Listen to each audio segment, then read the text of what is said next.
Good afternoon. Good afternoon. Good afternoon, ma'am. Good afternoon. Ma'am. Good afternoon, ma'am. Good afternoon. Good afternoon. Good afternoon. Okay, once again, a very good afternoon to all. ഒരു പുതിയ പ്ലാറ്റ്ഫോമിൽ നിങ്ങൾക്ക് ഏവർക്കും വളരെയധികം warm welcome. എന്റെ പേര് ജിഷ, നിങ്ങൾക്ക് ആ പ്രൊഫൈലിൽ കാണാം. My name. ഓക്കെ, സോ നമ്മളെല്ലാരും ഇവിടെ കൂടിയിരിക്കുന്നത് നമുക്ക് മോണ്ടിസോറി മെത്തേഡ് അത് എന്താണെന്ന് നല്ലപോലെ അറിയണം. കുറെ കൺഫ്യൂഷൻസ് ഒക്കെ കാണും അല്ലെ? ഓക്കെ,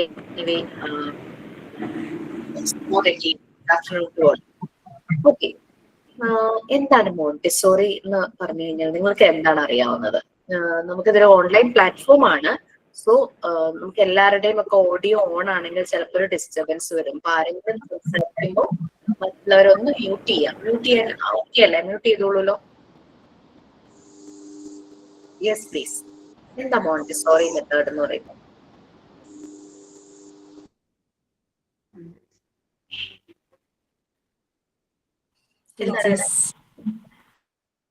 പറഞ്ഞോളൂ.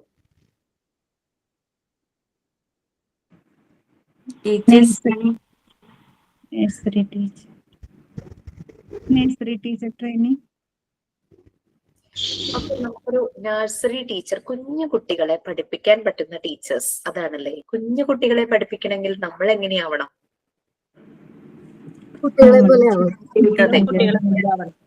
നമ്മുടെ ഉള്ളിൽ നിന്ന് ഇന്നർ ചൈൽഡ് ഒക്കെ ഇങ്ങനെ പുറത്തേക്ക് വരണം അല്ലെ? അപ്പൊ അതിനർത്ഥം കുട്ടികൾ എന്ന് പറയുമ്പോൾ അവർ വളരെ നിഷ്കളങ്കരാണ്. അവരുടെ ഹാർട്ട് എന്ന് പറയുന്നത് വളരെ പ്യുവർ സോൾസ് ആണ്. കളങ്കമില്ല അല്ലെ? ഒരു കുശുമ്പില്ല. അവരാരെയും എന്താ പറയാ ജഡ്ജ് ചെയ്യാനോ അങ്ങനെയൊന്നും വരുന്നില്ല.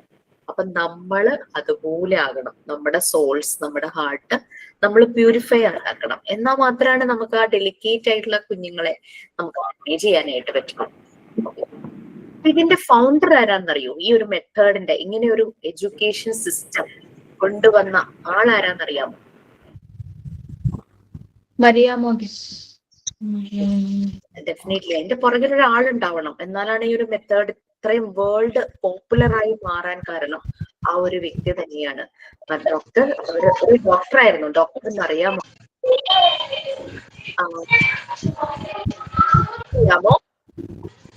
മിനിമോൾ ആൻഡ് സിമി ഒന്ന് മ്യൂട്ട് ചെയ്യാമോ? നമ്മൾ എന്തെങ്കിലും പറയേണ്ടി വരുമ്പോ നിങ്ങൾ ഓൺ ആക്കിക്കോളൂ കേട്ടോ ഓഡിയോ. കാരണം നമുക്ക് ഈ ഓൺലൈൻ ആയതുകൊണ്ടേ ഡിസ്റ്റർബൻസ് ഒക്കെ വരും. അതുകൊണ്ടാണേ. പറയാനാണോ? പറയാനുണ്ടോ? Thank you so much. ഒന്ന് ഓഡിയോ ഓൺ ആയവരുടെ ഒക്കെ ഒന്ന് മ്യൂട്ട് ചെയ്തു. ഇങ്ങനെ പറയാൻ വരുമ്പോ നിങ്ങളൊന്ന് ഓൺ ചെയ്യുമ്പോൾ ഞങ്ങൾ ബാക്കി എല്ലാവരും മ്യൂട്ട് ചെയ്തിരിക്കാം. എന്നാലും നമുക്ക് ക്ലിയർ ആയിട്ട് കേൾക്കാൻ പറ്റുള്ളൂ ഓഡിയോ. നമ്മുടെ ക്ലാസ്സിലും അങ്ങനെ തന്നെയാണ് കേട്ടോ. ഓക്കെ, അപ്പൊ ഡോക്ടർ ആയിരുന്നു അവര്. Doctor Maria Montessori. ഈ ഡോക്ടർ ആവുന്നതിന് മുമ്പ് അവര് ഒരു സാധാരണ ഒരു പെൺകുട്ടി തന്നെയായിരുന്നു. അന്നത്തെ കാലഘട്ടത്തിൽ പെൺകുട്ടികൾക്ക് എഡ്യൂക്കേഷൻ എന്ന് പറയുന്നത് വളരെ ബുദ്ധിമുട്ടായിരുന്നു കിട്ടാൻ. യൂറോപ്യൻ കൺട്രീസിലായിരുന്നിട്ട് കൂടി. ഇപ്പോഴും നമ്മുടെ ചില നോർത്ത് ഇന്ത്യയിലെ ചില ഉൾഗ്രാമങ്ങളിലൊന്നും പെൺകുട്ടികൾക്ക് പ്രോപ്പറായിട്ട് എഡ്യൂക്കേഷൻ കിട്ടാറില്ല. നമ്മൾ ആ കാര്യത്തിൽ ബ്ലെസ്ഡ് ആണ്. നമുക്ക് ഏത് മേഖലയിൽ പഠിക്കണോ അതിനായിട്ട് നമ്മുടെ ഫാമിലി നമ്മുടെ കൂടെ ഉണ്ടാവും. ഇപ്പൊ ഏത് ഏജിലാണെങ്കിലും പഠിക്കണോ, ഫാമിലി നമ്മളെ സപ്പോർട്ട് ചെയ്യുന്ന ഒരു ഫാമിലി, അല്ലെങ്കിൽ നമ്മളെ സപ്പോർട്ട് ചെയ്യുന്ന ആരെങ്കിലും ഉണ്ടാകും അല്ലെ? പഠിക്കുന്ന കാര്യത്തില് ഫാമിലിയിൽ തന്നെ വേണമെന്നില്ല, നമ്മുടെ സുഹൃത്തുക്കൾ ഉണ്ടായിരിക്കും, നമ്മുടെ മക്കൾ സപ്പോർട്ട് ചെയ്യുന്നുണ്ടാവും ഇപ്പൊ പഠിക്കാൻ വേണ്ടിയിട്ട്. എനിവേ, മറിയ മോണ്ടിസോറിയുടെ കാലഘട്ടത്തിൽ പെൺകുട്ടികൾക്ക് വിദ്യാഭ്യാസം അത് വളരെ ബുദ്ധിമുട്ടായിരുന്നു. പക്ഷെ മറിയയുടെ പാരന്റ്സ് വളരെ പോസിറ്റീവ് ചിന്താഗതിയുള്ളവരായിരുന്നു. അവർക്ക് മകളെ പഠിപ്പിക്കണം. മറിയയുടെ അച്ഛൻ ആർമിയിൽ എന്തോ ആയിരുന്നു. അതുകൊണ്ടാണ് അദ്ദേഹം എഡ്യൂക്കേഷന് വളരെയധികം ഇമ്പോർട്ടൻസ് കൊടുത്തിട്ടുണ്ടായിരുന്നു. അങ്ങനെ മറിയയെ അവര് തുടർന്ന് പഠിപ്പിച്ചു. അങ്ങനെ മറിയ ഒരു കോഴ്സ്, ഒരു നമ്മളുടെ +2 ഒക്കെ അതിന് ഇക്വലന്റ് ആയിട്ടുള്ളത് അതൊക്കെ കഴിഞ്ഞ സമയത്ത് അവരാദ്യം ഒരു ടെക്നിക്കൽ ഫീൽഡിലായിരുന്നു. Something similar to engineering. അങ്ങനെ എഞ്ചിനീയറിംഗ് ഒക്കെ പോലുള്ള ഒരു ടെക്നിക്കൽ ഫീൽഡായിരുന്നു. പക്ഷെ മറിയയ്ക്ക് അതിനോട് അത്ര വലിയ താല്പര്യം തോന്നിയില്ല. അങ്ങനെ മറിയ അങ്ങനെ തന്നെ മെഡിക്കൽ ഫീൽഡിലേക്ക് ചേഞ്ച് ചെയ്തു. നമ്മുടെ MBBS പോലെ. അവിടെ മറിയയ്ക്ക് വളരെയധികം ചലഞ്ചസ് ഉണ്ടായിരുന്നു. എന്ന് പറഞ്ഞാൽ മറിയ ആകെ ഒരു പെൺകുട്ടി മാത്രമേ ഉണ്ടായിരുന്നുള്ളൂ, ബാക്കി മുഴുവനും ആൺകുട്ടികളായിരുന്നു. ആളുകളുടെ ആറ്റിറ്റ്യൂഡൊന്നും മോഡേൺ ആയി മാറിയിട്ടില്ല. അപ്പൊ ഈ ആൺകുട്ടികളുടെ ഇടയിൽ വെച്ച് ഇവൾ വളരെയധികം കളിയാക്കപ്പെട്ടിരുന്നു. ആൺകുട്ടികൾ അവളെ ഇങ്ങനെ മാറി നിന്ന് കളിയാക്കും, അങ്ങനെയൊക്കെ ചെയ്തിട്ടുണ്ടായിരുന്നു. അപ്പം മെഡിക്കൽ ഫീൽഡില് ഇവരുടെ മെയിൻ ഒരു സെഷനാണ് അനാറ്റമി എന്ന് പറയുന്നത്. അനാറ്റമി എന്ന് പറഞ്ഞു കഴിഞ്ഞാൽ മനുഷ്യ ശരീരത്തെ കുറിച്ച് മുഴുവൻ പഠിക്കുന്ന ഒരു സെഷനാണല്ലേ അനാറ്റമി എന്ന് പറയുന്നത്. അപ്പൊ അനാറ്റമി ലാബില് പൊതുവെ ഈ ഡെഡ് ബോഡീസ് ഉണ്ടാവും. മനുഷ്യ ശരീരത്തെ കുറിച്ച് പഠിക്കണമെങ്കിൽ ഒരു മനുഷ്യ ശരീരം വേണമല്ലോ. അപ്പൊ ഫോർമലിനൊക്കെ ഇട്ട് പ്രോസസ് ചെയ്ത് വെച്ചിരിക്കുന്ന ഡെഡ് ബോഡീസ് കാണും. കെഡാവർ എന്ന് പറയും അല്ലെ, കെഡാവർ കോപ്സ് ഉണ്ട്. അപ്പൊ ഇത് പലപ്പോഴും നേക്ഡ് ആയിട്ടായിരിക്കും ഇട്ടിരിക്കുക. അപ്പൊ മറിയ പഠിക്കാനായിട്ട് ലാബിലേക്ക് വരുമ്പോൾ മറ്റു കുട്ടികളും ബാച്ചിലെ മറ്റു ആൺകുട്ടികളും ഉണ്ടാവുമല്ലോ, ഇവരങ്ങ് കളിയാക്കാൻ തുടങ്ങും. ഇവരിങ്ങനെ അടക്കി പിടിച്ച് ഓരോന്നൊക്കെ പറയും. കാരണം ഒരു വസ്ത്രങ്ങളൊന്നും ഇല്ലാത്ത ഒരു ഡെഡ് ബോഡിയാണല്ലോ കിടക്കുന്നത്. അങ്ങനെ ആ ചലഞ്ചസ് ഒന്നും മറിയയ്ക്കൊരു പ്രശ്നം ഉണ്ടായിരുന്നില്ല. മറിയ വളരെ നല്ലപോലെ തന്നെ വളരെ കമ്മിറ്റഡ് ആയിട്ട് ആ കോഴ്സ് കംപ്ലീറ്റ് ചെയ്യുന്നു സക്സസ്ഫുള്ളി. മറിയയ്ക്ക് കുട്ടികളുടെ ഡെവലപ്മെന്റ് അതിലായിരുന്നു ഏറ്റവും കൂടുതൽ താല്പര്യം, ഇൻട്രസ്റ്റ് ഉണ്ടായിരുന്നത്. അങ്ങനെയാണ് അവര് കുട്ടികളെ ഒബ്സർവ് ചെയ്യാൻ തുടങ്ങി. എല്ലാ പ്രായത്തിലുമുള്ള കുഞ്ഞുങ്ങളെ അവർ ഒബ്സർവ് ചെയ്യാൻ തുടങ്ങി. അപ്പൊ അവർക്ക് മനസ്സിലായി ഒരു 3 വയസ്സ് വരെ കുഞ്ഞുങ്ങൾ എന്ന് പറഞ്ഞു കഴിഞ്ഞാല് അവർക്ക് സംഭവിക്കുന്ന പല കാര്യങ്ങളും അവർക്ക് ഓർമ്മ ഉണ്ടാവില്ല. പക്ഷെ അതൊക്കെ അവരുടെ ഇംപ്രഷൻസ് ആയിട്ട് അവരുടെ ഒരു സബ് കോൺഷ്യസ് മൈൻഡിൽ അല്ലെങ്കിൽ അൺകോൺഷ്യസ് മൈൻഡ് ആയിട്ട് കിടക്കുന്നുണ്ടാവും, അൺകോൺഷ്യസ് മെമ്മറി ആയിട്ട് കിടക്കുന്നുണ്ടാവും. അല്ലാതെ ആഫ്റ്റർ 3 ഇയേഴ്സ് ആണ് നമ്മളുടെ ഓർമ്മ എന്ന് പറയുന്നത് കോൺഷ്യസ് ആകുന്നത്. അപ്പൊ ഇതെല്ലാം മറിയ ഒബ്സർവേഷനിലൂടെ കണ്ടുപിടിച്ചതാണ്. പിന്നെ കുഞ്ഞുങ്ങള് അവരുടെ ചുറ്റുപാടുമുള്ള ലോകവുമായിട്ട് ഭയങ്കരമായിട്ട് കണക്റ്റഡ് ആണെന്ന് മറിയ മനസ്സിലായി. വളരെ സെൻസിറ്റീവ് പീരീഡ് ആണ് ഇവരുടെ എന്ന് മനസ്സിലായി. അവരവരുടെ എല്ലാ സെൻസസും യൂസ് ചെയ്യുന്നു. ഓരോ കാര്യങ്ങൾ കേൾക്കുമ്പോൾ, കാണുമ്പോൾ, എന്തെങ്കിലും കിട്ടിക്കഴിഞ്ഞാൽ അവരതൊന്ന് എടുത്തു നോക്കും, ഒന്ന് മാന്തി നോക്കും, ഒന്ന് എറിഞ്ഞു നോക്കും, ഒന്ന് കടിച്ചു നോക്കും അല്ലെ. അവര് കിട്ടുന്നതെല്ലാം അവരുടെ സെൻസസ് യൂസ് ചെയ്തിട്ടാണ് അവർ കാര്യങ്ങൾ മനസ്സിലാക്കുന്നത്. നമുക്ക് എത്ര സെൻസസ് ഉണ്ട്?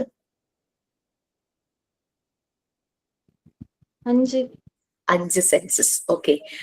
അപ്പോ സെൻസോറിയൽ എഡ്യൂക്കേഷൻ ആണ് മോണ്ടിസോറി മെത്തേഡിന്റെ പ്രാധാന്യം. ചെറിയ കുഞ്ഞിന്റെ മുന്നിൽ പോയിട്ട് കുട്ടിയെ നമുക്ക് ഹെൽത്തി ഹാബിറ്റ്സ് പഠിക്കണം എന്ന് വിചാരിച്ചു.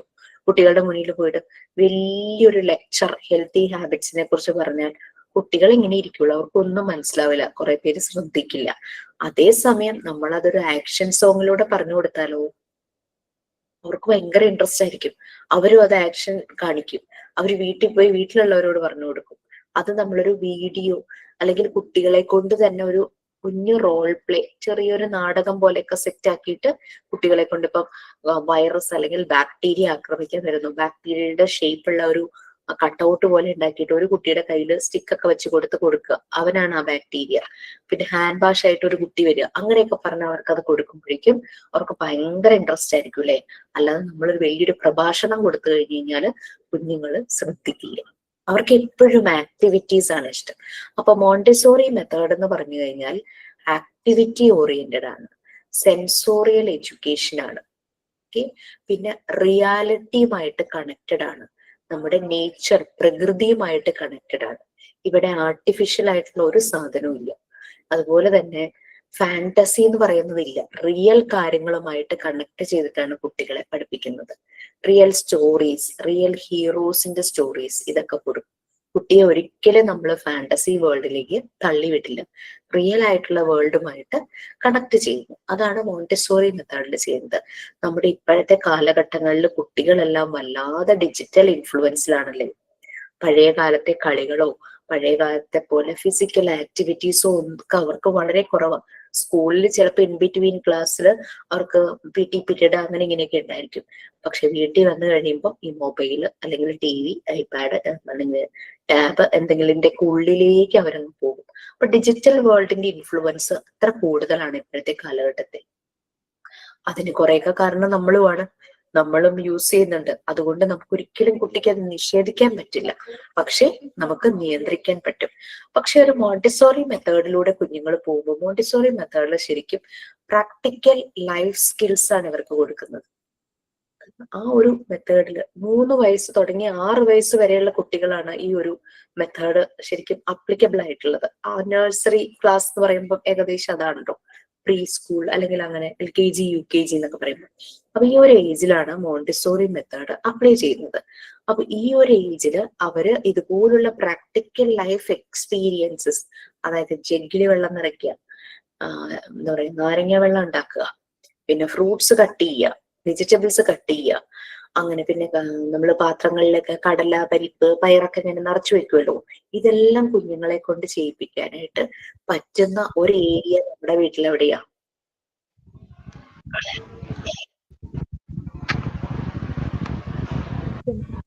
എവിടെയാ നമ്മുടെ ലാബ്? എവിടെയാ വീട്ടില്? കുട്ടികളെ നേരെ കിച്ചണിൽ കൊണ്ടുപോവുക. ജഗ്ഗില് വെള്ളം നിറയ്ക്കുന്നു, അവൻ നിറച്ചപ്പം അവന്റെ കുഞ്ഞു കൈകാല, അല്ലെങ്കിൽ അവള് മോളോ മോനോ ആരും ആയിക്കോട്ടെ, കുഞ്ഞു കൈകളാണ്. വെള്ളം നിറയ്ക്കാൻ പറയുമ്പോഴേക്കും ഉണ്ടാകുന്ന ഒരു സന്തോഷം ലോകം കീഴടക്കിയ പോലുള്ള സന്തോഷമായിരിക്കും കുഞ്ഞുങ്ങൾക്ക്.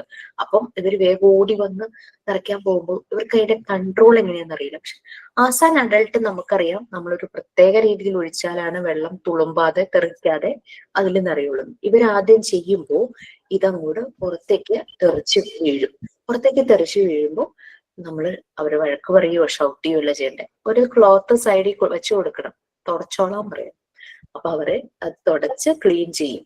പിന്നെ അവർക്ക് നെക്സ്റ്റ് ടൈം ചെയ്യുമ്പോൾ അവർക്ക് അറിയാം, ഞാൻ ഇങ്ങനെ ഒഴിച്ചാൽ വെള്ളം അധികം പുറത്തേക്ക് പോകും, അപ്പൊ ഞാൻ ശ്രദ്ധിച്ചൊഴിക്കണം. അല്ലെങ്കിൽ ഒരു ഫണല് കൊടുത്തോളൂ, ഒരു ഫണല് കൊടുത്ത് അതിൽ കൂടെ അവർ ഒഴിക്കട്ടെ, കുഴപ്പമുണ്ടാവില്ല. അപ്പൊ അവർക്ക് കോൺഫിഡൻസ് ആവും. അതല്ലാതെ അവന്റെ നേരെ ഷൗട്ട് ചെയ്തിന് എന്ത് പണിയാ നീ കാണിച്ചത്, വേണ്ടാത്ത പണിക്ക് വന്നുകൊണ്ടല്ലേ, ഞാൻ ചെയ്തോളാം, നീ ചെയ്താൽ ശരിയാവില്ല എന്ന് പറയുന്നതോടുകൂടി ആ കുഞ്ഞിന്റെ ഡെവലപ്മെന്റിനെ നമ്മൾ അങ്ങ് തടസ്സപ്പെടുത്തുക. അവനപ്പൊ ഒരു ഫീലും ഇല്ല, I M good for nothing, ഞാൻ ചെയ്താൽ ശരിയാവില്ല. കോൺഫിഡൻസ് ലെവൽ അവിടെ താഴുവാണ്. അതേസമയം ഇവൻ ഈ രീതിയിലുള്ള ലൈഫ് സ്കിൽസ് ചെറിയപ്പം തുടങ്ങി കിട്ടി വളരുന്ന അവൻ അഡൾട്ട് ആകുമ്പോൾ അവന്റെ കോൺഫിഡൻസ് എന്തും ചെയ്യാനായിട്ട്, ആ ഒരു സെൽഫ് എസ്റ്റീം അവന്റെ ഡെവലപ്പ് ചെയ്യുന്നു. അപ്പൊ കുട്ടി വളരുന്ന സാഹചര്യം തന്നെയാണ് കുട്ടിയുടെ വളർച്ചയ്ക്ക് കാരണം, അല്ലെ? കുട്ടികളുടെ വളർച്ചയെ ബാധിക്കുന്ന 2 ഘടകങ്ങളുണ്ട്. ഒന്ന്, അവർ വളരുന്ന സറൗണ്ടിങ്സ്, എൻവയോൺമെന്റ്. അത് ചെറിയ പ്രായങ്ങളില് ഫാമിലി ആണല്ലേ. 3 വയസ്സൊക്കെ കഴിയുമ്പോഴാണ് അംഗൻവാടികള്, പ്രീ സ്കൂൾ അങ്ങനെയുള്ള കാര്യങ്ങളിലേക്കൊക്കെ പോകുന്നത്. ഒന്ന് മ്യൂട്ട് ചെയ്യാമോ? സൺ ശിവ ആരെന്നറിയില്ല, അങ്ങനെ പേര് കാണുന്നേ, ഒന്ന് മ്യൂട്ട് ചെയ്യാമോ? Thank you. ഓക്കെ, അപ്പം അങ്ങനെ അത് കുട്ടിയുടെ വളർച്ചയെ ബാധിക്കുന്നു. ആ വീട് കുറച്ച് കഴിയുമ്പോഴാണ് അവരിങ്ങോട്ട് പോകുന്നത് സ്കൂളിലേക്ക്. പിന്നെ മൂന്നാമതൊരിടം കൂടി ഉണ്ടല്ലോ കുട്ടി വളരുന്ന എൻവിയോൺമെന്റുമായിട്ട് കണക്റ്റഡ് ആയിട്ട്, ഹോം, സ്കൂൾ, പിന്നെ ഏതാ? ഫ്രണ്ട്സ്,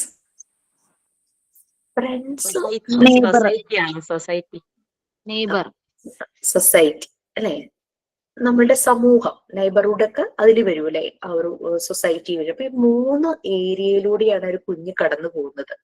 അവന്റെ വളർച്ചാ കാലഘട്ടങ്ങൾ ഏതൊരു ഏജ് നോക്കിയാലും ഈ 3 ഏരിയ തന്നെയാണ്. സ്കൂള് കഴിയുമ്പോഴേക്കും ജോലി സ്ഥലമാവാം, അങ്ങനെ വരാം. ഓക്കെ, അങ്ങനെ ഈ തുടക്കത്തില് ഡെവലപ്മെന്റ് സ്റ്റേജസിൽ 3 വയസ്സ് കഴിയുമ്പോൾ കുഞ്ഞ് 3 വയസ്സ് വരെ വീട്ടിലായിരിക്കും. ആ സമയത്ത് സോഷ്യലൈസ് ചെയ്യാനായിട്ട് സൊസൈറ്റിയിലേക്ക് ഇറങ്ങുന്നത് അച്ഛന്റെയും അമ്മയുടെയും ആരുടെയെങ്കിലും ഒക്കെ കൂടിയായിരിക്കും. പിന്നെ ഈ പറയുന്ന സ്കൂള്, അങ്ങനെ 3, ഹോം, സ്കൂൾ, സൊസൈറ്റി, ഈ 3 എൻവിയോൺമെന്റിന്റെ 3 ഫേസസ്, 3 ഏരിയ, 3 തലങ്ങൾ എന്ന് പറയാം. അപ്പൊ ഇവിടെയെല്ലാം കുട്ടിയുടെ വളർച്ചയ്ക്ക് ഹെൽപ്പ് ചെയ്യുന്ന ഫാക്ടേഴ്സ്. കുട്ടി സ്കൂളിലേക്ക് ആയി കഴിയുമ്പോൾ ഏറ്റവും ആക്റ്റീവ് ആയിട്ടിരിക്കുന്ന ടൈം സ്കൂളിലല്ലേ, മോർണിംഗ് ടു ഈവനിങ്. വീട്ടിൽ വൈകിട്ട് വന്നു കഴിഞ്ഞാൽ ഹോംവർക്ക് ചെയ്യുക, അല്ലെങ്കിൽ കളിക്കുക, കുളിക്കുക, ഭക്ഷണം കഴിക്കുക, ഉറങ്ങുക. ആക്റ്റീവ് ആയിരിക്കുന്നത് സ്കൂളിലാണ്. അപ്പൊ സ്കൂളിലാകുമ്പോൾ നമ്മൾ അവിടെ ടീച്ചേഴ്സ് ആണല്ലേ, നമ്മൾ ശ്രദ്ധിക്കേണ്ട കുറെ കാര്യങ്ങളുണ്ട്. വീട്ടിൽ നമുക്ക് 1, 2, 3 കുഞ്ഞുങ്ങൾ ഉണ്ടാവുമായിരിക്കും. പക്ഷെ ഒരു സ്കൂൾ എന്ന് പറയുന്നത് ചിലപ്പോ 10, 20, 30, 40 ആകാം. പല പല ക്ലാസ് ആവുമ്പോൾ കുട്ടികളുടെ നമ്പർ കൂടുന്നു. നമ്മളപ്പോ ശ്രദ്ധിക്കേണ്ട കുട്ടികളുടെ നമ്പർ എത്രയാണ്. അപ്പൊ നമ്മളുടെ കമ്മിറ്റ്മെന്റ് അത്രയും കൂടുതലാണ്, നമ്മുടെ റെസ്പോൺസിബിലിറ്റി അത്രയും കൂടുതലാണ്. ഓരോ കുഞ്ഞും യുണീക്കാണ്, വ്യത്യസ്തരാണ് അല്ലെ. ഒരാളെ പോലെയല്ല മറ്റേയാള്. ഈവൻ ഒരു അച്ഛനും അമ്മയ്ക്കും 2 മക്കളുണ്ടെങ്കിൽ ഓരോ മക്കൾക്കും അവര് പുതിയ അച്ഛനും അമ്മയും ആവണം.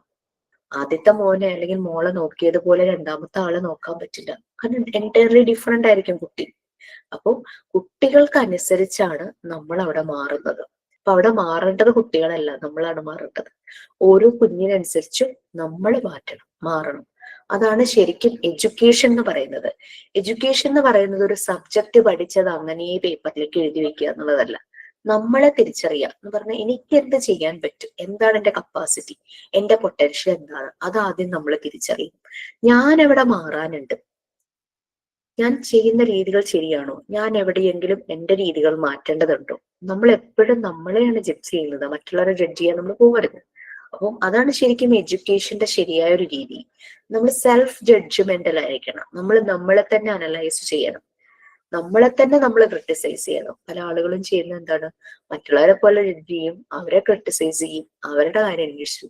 നമ്മള് ശരിയാകാനായിട്ട് നോക്കുമ്പോൾ അങ്ങനെ ഓരോരുത്തരും ചെയ്യുമ്പോൾ തന്നെ മാറ്റങ്ങൾ വരും. പിന്നെ മുന്നിൽ വരുന്ന ആളുകളെ ആ രീതിയിൽ തന്നെ അക്സെപ്റ്റ് ചെയ്യാനുള്ള ഒരു കഴിവ്, അയാൾ എന്താണോ അയാൾ ആ രീതിയിൽ അക്സെപ്റ്റ് ചെയ്യുക, അതും എഡ്യൂക്കേഷന്റെ ഭാഗമാണ്. മോണ്ടിസോറി മെത്തേഡിൽ ഈ ഒരു രീതിയിലാണ് പോകുന്നത്. ഒരു മോണ്ടിസോറി ഫെസിലിറ്റേറ്റർ, ടീച്ചർ എന്നുള്ള വാക്കും അവിടെ ഉപയോഗിക്കാറില്ല കേട്ടോ, ഫെസിലിറ്റേറ്റർ എന്നാണ് ഉപയോഗിക്കുന്നത്. ഒരു മോണ്ടിസോറി ഫെസിലിറ്റേറ്റർ തന്നെ മുന്നിൽ വരുന്ന കുട്ടിയെ ആ രീതിയിൽ തന്നെ അക്സെപ്റ്റ് ചെയ്യാനും റെസ്പെക്ട് ചെയ്യാനും, അവന് എത്ര ഏജ് ആണെങ്കിലും അവന് റെസ്പെക്ട് കൊടുക്കണം. റെസ്പെക്ട് ചെയ്യുകയും അവന് വേണ്ടുന്ന കാര്യങ്ങൾ, അവന് അവിടെ വളർച്ചയ്ക്ക് ആവശ്യമായ കാര്യങ്ങൾ ഡിസൈൻ ചെയ്ത് കൊടുക്കുന്ന ഒരു ഡിസൈനറാണ് മോണ്ടിസോറി ഫെസിലിറ്റേറ്റർ എന്ന് പറയുന്നത്. ഓക്കെ, ഈ രീതിയിലാണ് മോണ്ടിസോറി മെത്തേഡിൽ നിങ്ങൾക്ക് ക്ലാസ്സുകൾ പോകുന്നത്. ഈ മറിയ മോണ്ടിസോറി, ഇപ്പൊ നമ്മൾ മറിയ മോണ്ടിസോറിയുടെ കാര്യം പറഞ്ഞുകൊണ്ടിരിക്കുവായിരുന്നു അല്ലെ. മറിയ മോണ്ടിസോറി എങ്ങനെ സക്സസ്ഫുള്ളി കംപ്ലീറ്റ് ചെയ്യുന്നു, അവർക്ക് കുട്ടികളുടെ കാര്യങ്ങളിലായിരുന്നു താല്പര്യം. അങ്ങനെ ഇവര് കുട്ടികൾക്ക് സെൻസസ് യൂസ് ചെയ്തിട്ട് അവർ ഭയങ്കര കണക്റ്റഡ് ആണ് പുറം ലോകവുമായിട്ടും ത്രൂ സെൻസസ് എന്ന് മറിയ മോണ്ടിസോറിക്ക് മനസ്സിലായി. കാരണം കാണുന്നതും കേൾക്കുന്നതും ഒക്കെ അങ്ങനെ പിടിച്ചു വെക്കും. നമ്മളും പറയില്ലേ, കുഞ്ഞു കുട്ടികൾ ഇരിക്കുമ്പോൾ എന്തെങ്കിലും കാര്യങ്ങള് പ്രായമായവരെ സംസാരിച്ചുകൊണ്ടിരിക്കുമ്പോൾ അവർ നമ്മൾ പറയും, മിണ്ടല്ലേ ഒരാളവിടെ ഇരിക്കുന്നുണ്ട്, പറയുന്നത് മുഴുവനും പിടിച്ചെടുക്കുന്നു അറിയൂലേ. അതാണ് അവർ കേൾക്കുന്നതും കാണുന്നതും മനസ്സിലാക്കുന്നതും എല്ലാം അവരിങ്ങനെ സ്റ്റോർ ചെയ്ത് വെക്കും അവരുടെ ഉള്ളില്. എപ്പോഴെങ്കിലും അവരെന്തെങ്കിലും കളിക്കുമ്പോഴൊക്കെ ഈ സ്റ്റോർ ചെയ്ത് വെച്ച മെന്റൽ ഇമേജ് അവര് റിട്രീവ് ചെയ്തെടുത്തിട്ടാണ് അവർ ഓരോ കാര്യങ്ങളും ചെയ്യുന്നത്. അവരുടെ ഇന്നർ ഗൈഡ് അവരെ കൊണ്ട് ചെയ്യിക്കുന്നു. കാരണം അവരുടെ ഉള്ളിൽ നിറയെ ഇതിനെ കുറിച്ചുള്ള ഒരു ഐഡിയ ഉണ്ട്. അപ്പൊ ആനയെ അവർ കണ്ടു, അപ്പൊ അവർക്ക് വലിയൊരു അനിമല് ആന, അപ്പൊ ആ മെന്റൽ ഇമേജ് അവരുടെ ഉള്ളിലുണ്ട്, ആനയുണ്ട്. അപ്പൊ ഇങ്ങനെ കുട്ടികൾ വരയ്ക്കാനൊക്കെ തുടങ്ങുന്ന സമയങ്ങളിൽ ചുമ്മാ എന്തെങ്കിലുമൊക്കെ എടുത്ത് ഇങ്ങനെ വരയ്ക്കുമല്ലോ. അപ്പൊ ഇവര് കണ്ട ഒരു ഇമേജിനെ അവർ ആ പേപ്പറിലേക്കോ ഇതിലേക്കാന്ന് വെച്ച് കഴിഞ്ഞാൽ വരയ്ക്കാനായിട്ട് ശ്രമിക്കും. അപ്പൊ അതൊക്കെ നമുക്ക് ഒബ്സർവ് ചെയ്യാം. ഇനി കുഞ്ഞുങ്ങളെ ഒബ്സർവ് ചെയ്യലാണ് നമ്മുടെ പണി. ഓക്കെ, അങ്ങനെ മറിയ മോണ്ടിസോറി ഈ സെൻസസ് യൂസ് ചെയ്തിട്ടാണ് കുട്ടികൾ ഓരോ കാര്യങ്ങളും മനസ്സിലാക്കുന്നതെന്ന് മനസ്സിലായപ്പോ മറിയ മോണ്ടിസോറി അതിനു വേണ്ടിയിട്ട് പല മെറ്റീരിയൽസും ഡിസൈൻ ചെയ്തു. സെൻസസ് യൂസ് ചെയ്ത് കുട്ടികളെ ആക്ടിവിറ്റി ചെയ്ത് പല കാര്യങ്ങളും മനസ്സിലാക്കാനായിട്ട് പല മെറ്റീരിയൽസ് ഡിസൈൻ ചെയ്തു. ഈ ഡിസൈൻ ചെയ്ത മെറ്റീരിയൽസ് വെച്ചിട്ട് ഇവർ ഈ ആക്ടിവിറ്റികൾ ആദ്യമായി ചെയ്യിപ്പിക്കുന്നത് ഒരു 60-65 വരുന്ന സ്പെഷ്യൽ കുട്ടികളിലാണ്. സ്പെഷ്യൽ കുട്ടികൾ എന്ന് പറഞ്ഞാൽ നിങ്ങൾക്ക് മനസ്സിലായല്ലോ, ഡിഫറെന്റ്ലി ഏബിൾഡ്. അവർ പ്രത്യേക കഴിവുകൾ കൊണ്ട് ബ്ലസ്ഡ് ആണ്, അതുകൊണ്ടാണ് അവരെ സ്പെഷ്യൽ കിഡ്സ് എന്ന് പറയുന്നത് അല്ലെ. ഡിഫറെന്റ്ലി ഏബിൾഡ് ആയിട്ടുള്ള കുട്ടികളിലായിരുന്നു.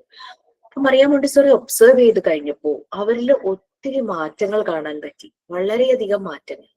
മറിയ മോണ്ടിസോറി ചിന്തിക്കുകയായിരുന്നു, അപ്പൊ ഇത് ഞാൻ ഒരു സാധാരണ കുട്ടികളിൽ അപ്ലൈ ചെയ്ത് കഴിഞ്ഞാൽ നല്ല റിസൾട്ട് ആയിരിക്കുമല്ലോ എന്നവര് ചിന്തിച്ചുകൊണ്ടിരുന്നു. അപ്പൊ ഇവരിങ്ങനെ കുട്ടികൾക്ക് വേണ്ടിയിട്ട് കുറെ കാര്യങ്ങൾ പഠിക്കുകയും മനസ്സിലാക്കുകയും അവരെ കുറെ കാര്യങ്ങൾ ചെയ്യിക്കുകയൊക്കെ ചെയ്യുന്നതായിട്ട് ലോക്കൽ അതോറിറ്റി, ഗവൺമെന്റിന്റെ ലോക്കൽ അതോറിറ്റിക്ക് മനസ്സിലായി.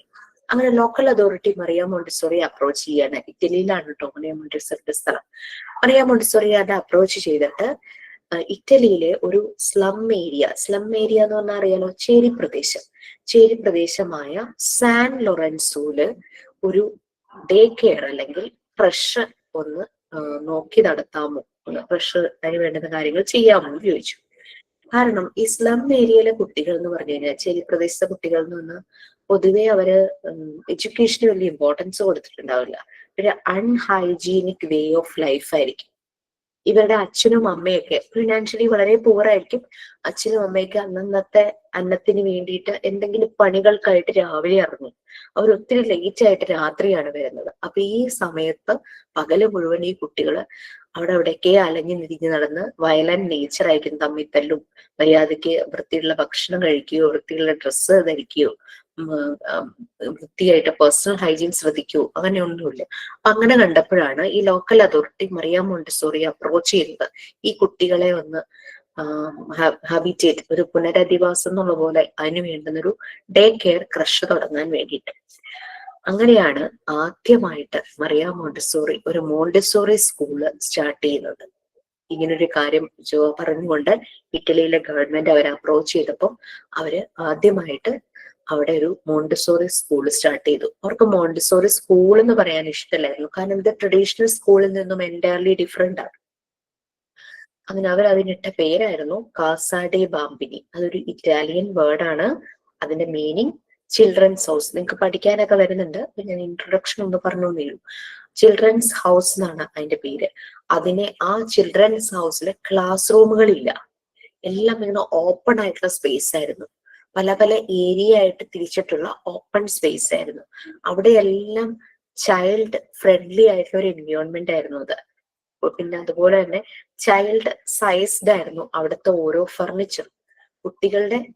കുട്ടികൾക്ക് എളുപ്പം ഉപയോഗിക്കാൻ പറ്റുന്ന രീതിയിൽ ചെറിയ ചെറിയ ചെയർ, ചെറിയ ചെറിയ ഷെൽഫുകൾ, ചെറിയ ടേബിൾ, അങ്ങനെ ഷെൽഫിലിരിക്കുന്ന സാധനങ്ങൾ കുട്ടികൾക്ക് തന്നെ പോയി എടുത്തുകൊണ്ട് വരാം. അങ്ങനെ ആണ് ആ മോണ്ടിസോറി, നമുക്ക് പറയാൻ മനസ്സിലാകാനുള്ള എളുപ്പത്തിന് ഞാൻ മോണ്ടിസോറി സ്കൂളിൽ നിന്ന് ഉപയോഗിക്കുകയാണ് കാസ ഡെ ബാംബിനി. ആ മോണ്ടിസോറി സ്കൂളിലെ ഇൻഡോർ ഏരിയ, അവിടെ ക്ലാസ് റൂമുകളായിട്ട് പ്രത്യേകം തിരിച്ച റൂമുകളില്ല. പിന്നെ ഈ ഇൻഡോർ ഏരിയയിൽ നിന്നും ഔട്ട്ഡോറിലേക്ക് പോവാനായിട്ട് നല്ല വരാന്തകളുണ്ട്. കുട്ടിക്ക് ഈസി ആയിട്ട് ഒരാളുടെ സഹായമില്ലാതെ അങ്ങോട്ട് പോകാനായിട്ട് പറ്റും. ആ രീതിയിലൊക്കെയാണ് ഇത് ഡിസൈൻ ചെയ്തത്. പിന്നെ കുറേ മെറ്റീരിയൽസ് ഡിസൈൻ ചെയ്തു. വെറുതെ ഒരു പർപ്പസും ഇല്ലാത്ത ടോയ്സ് എല്ലാം മറിയ മോണ്ടിസോറി ഡിസൈൻ ചെയ്തേ. മറിയ മോണ്ടിസോറി ഡിസൈൻ ചെയ്ത ഓരോ മോണ്ടിസോറി മെറ്റീരിയൽസിനും അതിൻ്റെതായ പർപ്പസ് ഉണ്ട്. ഓരോന്നും വളരെ പർപ്പസ്ഫുൾ ആയിട്ടുള്ളതാണ്. അപ്പം ഈ മെറ്റീരിയൽസ് 5 ഏരിയയിലായിട്ടാണ് മറിയ മോണ്ടിസോറി കീപ്പ് ചെയ്തത്. 5 ഏരിയയിൽ ഫസ്റ്റ് നമ്മൾ പറഞ്ഞ പ്രാക്ടിക്കൽ ലൈഫ് ഏരിയ, നമ്മുടെ കിച്ചൺ. രണ്ടാമത്തെ ഏരിയ സെൻസോറിയൽ ഏരിയ, അവിടെ നമ്മുടെ സെൻസസ് യൂസ് ചെയ്തിട്ട് ചെയ്യാൻ പറ്റുന്ന രീതിയിലായിരുന്നു മെറ്റീരിയൽസ് അറേഞ്ച് ചെയ്തത്. മൂന്നാമത് ലാംഗ്വേജ് ഏരിയ. ലാംഗ്വേജ് എന്ന് പറയുമ്പോൾ റീഡിങ്, റൈറ്റിംഗ് എല്ലാം വരും അല്ലെ, സ്ക്രിബ്ലിംഗ് അങ്ങനെ പല കാര്യങ്ങളും ലാംഗ്വേജ് ഏരിയയിൽ വരും. അങ്ങനെ ലാംഗ്വേജ് ഏരിയ ആയിട്ട് ഡിവൈഡ് ചെയ്തു. പിന്നെ 4ാമത്തെ ഏരിയ ആണ് mathematical area. Number familiarisation, counting, arithmetic operations 4 addition, subtraction, multiplication, division. പിന്നെയുള്ള ഏരിയ ആണ് science, geography and other cultural area. ഇവിടെ എന്ന് പറഞ്ഞു കഴിഞ്ഞാൽ നിറയെ ജോഗ്രഫി, സയൻസ് അങ്ങനെയുള്ള കാര്യങ്ങളൊക്കെ ആകുമ്പോൾ സോളാർ സിസ്റ്റം എല്ലാം മോഡൽസ് ആയിരുന്നു ഉണ്ടായിരുന്നത്. സോളാർ സിസ്റ്റത്തിന്റെ, പിന്നെ എന്താ പറയാ, ഈ മാപ്പ് ഉണ്ടല്ലോ, മാപ്പ്, അറ്റ്ലസ്, ഗ്ലോബ്, അങ്ങനെയൊക്കെ ഓരോരോ കാര്യങ്ങളായിരുന്നു ഇവിടെ ഉണ്ടായിരുന്നത്. പിന്നെ പുറത്ത് ഔട്ട്ഡോറില് ഗാർഡൻ ഉണ്ടായിരുന്നു. പിന്നെ ചില മോണ്ടിസോറി സ്കൂളുകളിൽ പെറ്റ്സ്, അതായത് അനിമൽസിനെയൊക്കെ ഉണ്ടാവും. അങ്ങനെ അനിമൽസിനോടും എമ്പതി കാണിക്കണം, അവരെ ടേക്ക് കെയർ ചെയ്യണം എന്നൊക്കെ കുട്ടികളെ പഠിപ്പിക്കാൻ ഉദ്ദേശിച്ചാൽ.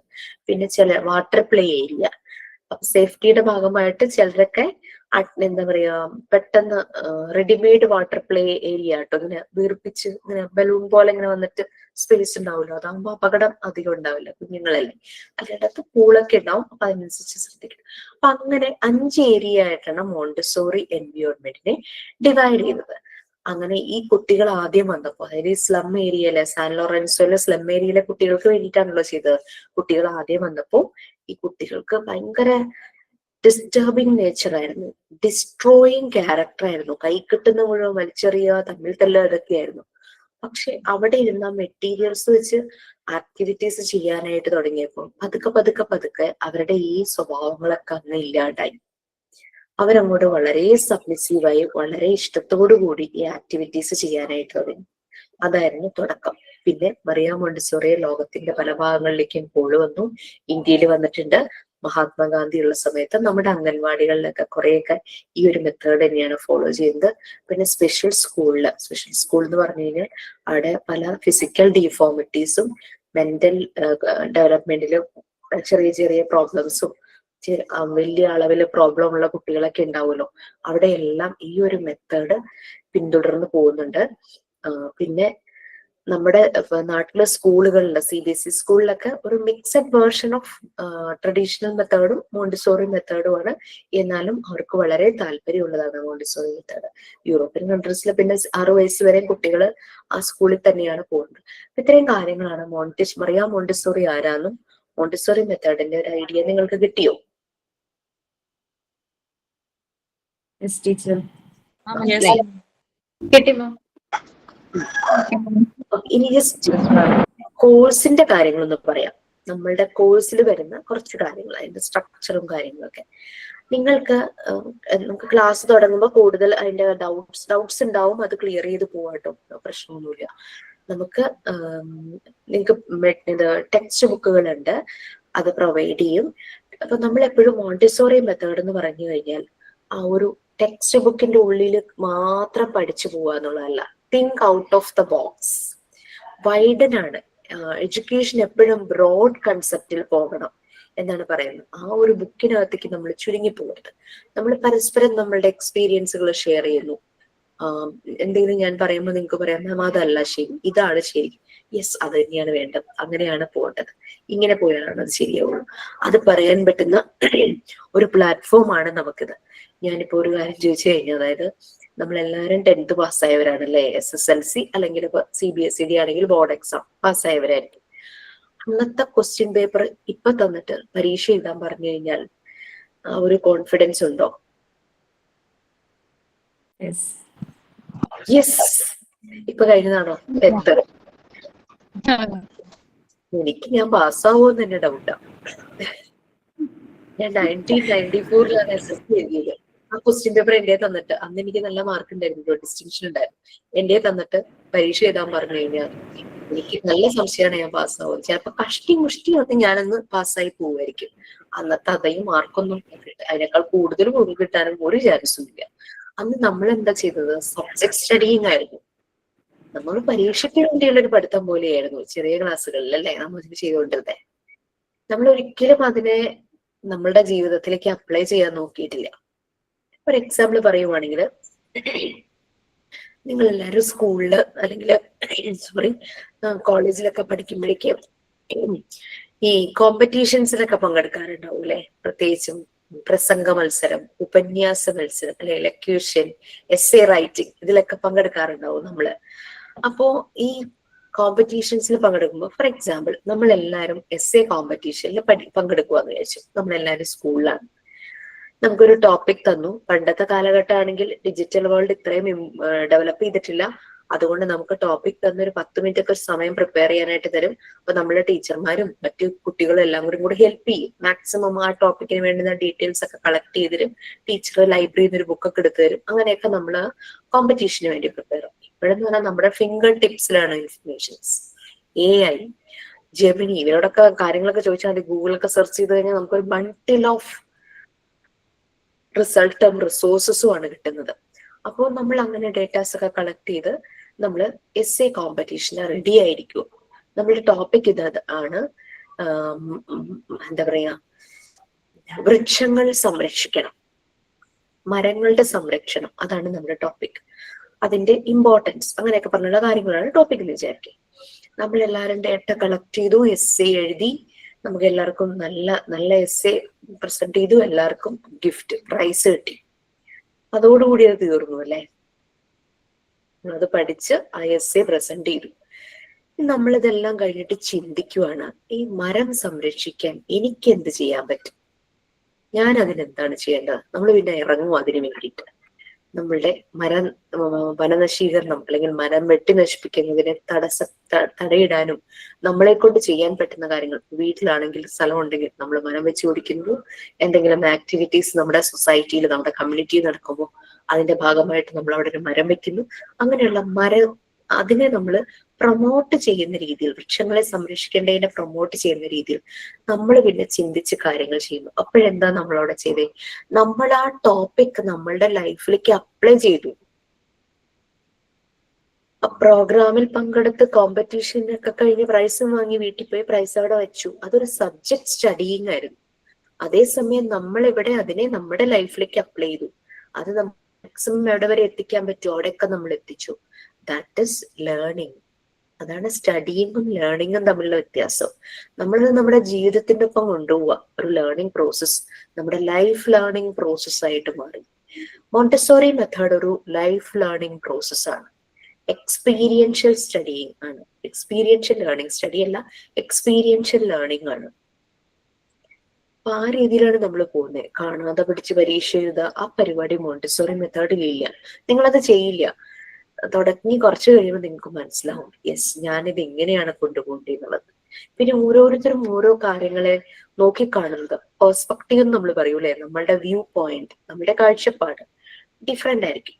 ഞാൻ നിങ്ങളോട് ചോദിക്കുന്നു, നിങ്ങളുടെ മുന്നിൽ ഒരു കുട്ടി വന്ന് നിന്ന് ബെഗ് ചെയ്താൽ നിങ്ങൾ എന്ത് ചെയ്യുന്നു ചോദിച്ചു കഴിഞ്ഞാൽ നിങ്ങൾ എന്ത് ചെയ്യും?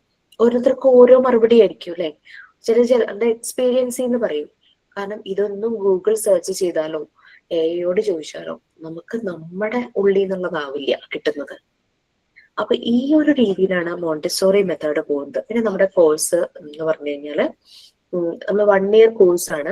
10 months കൊണ്ട് കംപ്ലീറ്റ് ചെയ്ത 2 months നിങ്ങളുടെ എക്സാംസും വൈവയും പിന്നെ കോൺവിക്കേഷൻ സർട്ടിഫിക്കറ്റ് സെറമണി ഒക്കെ ഉണ്ടല്ലോ, അതെല്ലാം നടത്തി ഹാപ്പി ആയിട്ട് നമ്മൾ വീണ്ടും ഇതിന്റെ ഭാഗം തന്നെയാണ്. എന്നാലും നമ്മൾ നമ്മളുടെ ലക്ഷ്യത്തിലേക്ക് നമ്മൾ അടുത്തുകൊണ്ടിരിക്കുന്ന ഒരു യാത്രയാണിത്. ആ ഒരു ലൈഫ് ജേർണിയാണ്, ലൈഫ് ലേണിംഗ് പ്രോസസ്സാണ്, എക്സ്പീരിയൻഷ്യൽ ലേണിംഗ് ആണ്.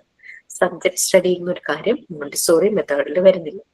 അങ്ങനെ വരുമ്പോൾ നിങ്ങൾക്ക് കുറച്ച് വർക്കുകളൊക്കെ തരും, അസൈൻമെന്റ്സ്, ആക്ടിവിറ്റീസ്. ചിലപ്പോൾ ക്ലാസ്സിൽ ഒരു ടോപ്പിക് തന്നിട്ട് സെമിനാർ എടുക്കാൻ പറയും. അത് ചിലപ്പോൾ ഒറ്റയ്ക്ക് എടുക്കാം, ഗ്രൂപ്പായിട്ട് എടുക്കാൻ പറ്റുന്നത്, അങ്ങനെയൊക്കെയുള്ള രീതിയിലൊരു വി ഫീൽ നമ്മളെല്ലാവരും ഒന്നാണ് എന്നുള്ള രീതിയിൽ ആ ഒരു രീതിയിൽ പോകും. പിന്നെ ക്ലാസ് നിങ്ങൾക്ക് ലീഡ് ചെയ്യണോ, നിങ്ങൾക്ക് ലീഡ് ചെയ്യാം. ഒരു ടീച്ചർ വരുന്ന ആൾ തന്നെ ക്ലാസ് എടുക്കണമെന്നില്ല. You can lead the class, നിങ്ങൾക്ക് ലീഡ് ചെയ്യാം. അങ്ങനെ എല്ലാം എന്താ പറയുക, സ്വാതന്ത്ര്യവുമുള്ളൊരു പ്ലാറ്റ്ഫോമാണ് നമ്മളുടേത്. നമുക്കിവിടെ എന്തും ഷെയർ ചെയ്യാം. ചിലപ്പോൾ ഷെയർ ചെയ്യാൻ പറ്റാത്ത പല വിഷമങ്ങൾ നമ്മുടെ ഉള്ളിലുണ്ടാവും. ഇതിലൂടെ നമ്മൾ പോകുമ്പോൾ നമ്മൾ സെൽഫ് ഹീൽ ആവുകയാണ് ചെയ്യുന്നത്. അപ്പൊ അങ്ങനെ നമ്മുടെ ഒരു ലൈഫിന്റെ ലേണിംഗ് പ്രോസസ് നടക്കുന്ന ഒരു പ്ലാറ്റ്ഫോമാണ്. നമ്മൾ ഷേപ്പ് ആകുന്നു, കൂടുതൽ കൂടുതൽ മനോഹരമാകുന്നു.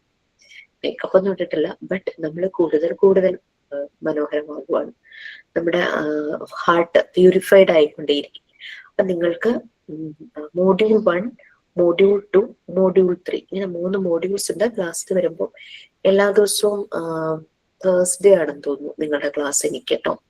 അപ്പൊ പറഞ്ഞിരിക്കുന്ന ടൈം ടേബിൾ അനുസരിച്ച് അങ്ങനെയാണ്. അപ്പൊ എല്ലാ വ്യാഴാഴ്ചയും നമ്മൾ തമ്മിൽ കാണും. അപ്പം എന്തെങ്കിലും വ്യത്യാസങ്ങൾ ഉണ്ടെങ്കിൽ അത് ഇൻഫോം ചെയ്യും. അപ്പോൾ നമുക്കൊരു ഫസ്റ്റ് മോഡ്യൂൾ എന്ന് പറഞ്ഞു കഴിഞ്ഞാല് 4 പാർട്ടുകളായിട്ട് ഡിവൈഡ് ചെയ്തിട്ടുണ്ട്. ഓരോ പാർട്ടിലും യൂണിറ്റ്സുകളുണ്ട്. ഓരോ യൂണിറ്റ് കഴിയുമ്പോൾ, ഫോർ എക്സാമ്പിൾ പാർട്ട് 1 8 യൂണിറ്റ് ആണുള്ളത്.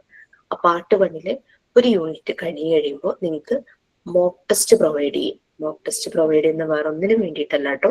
ആ എടുത്ത യൂണിറ്റ് എത്രത്തോളം ഞാൻ മനസ്സിലാക്കി നമ്മൾ സ്വയം ചിന്തിക്കും.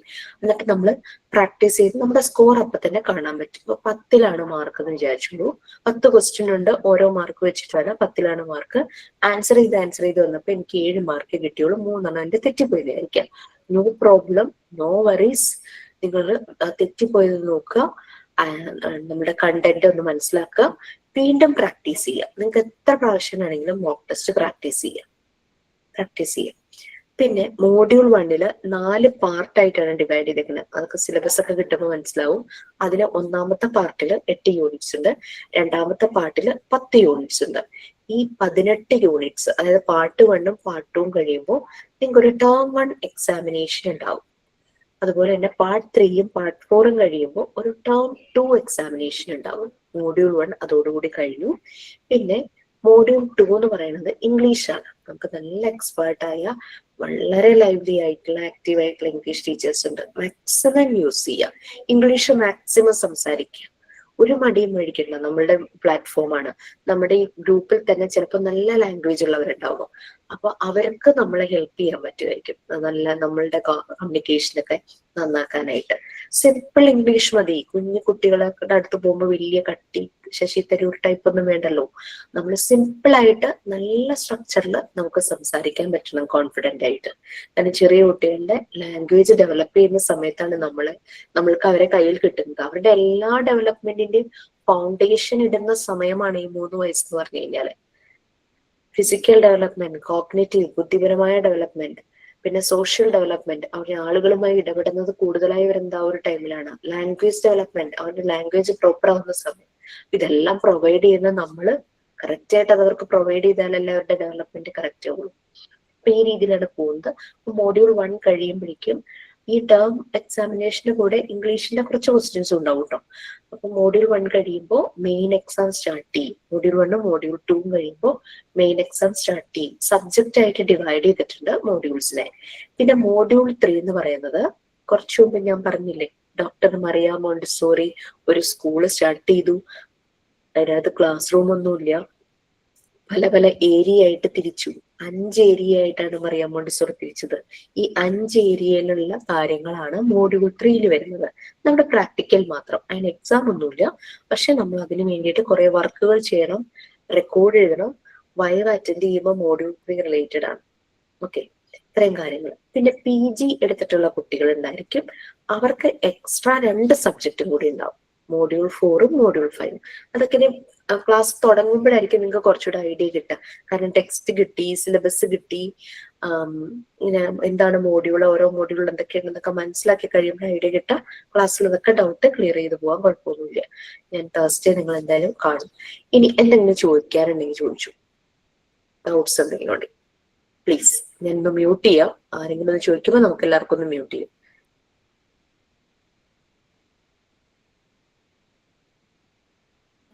Any doubts?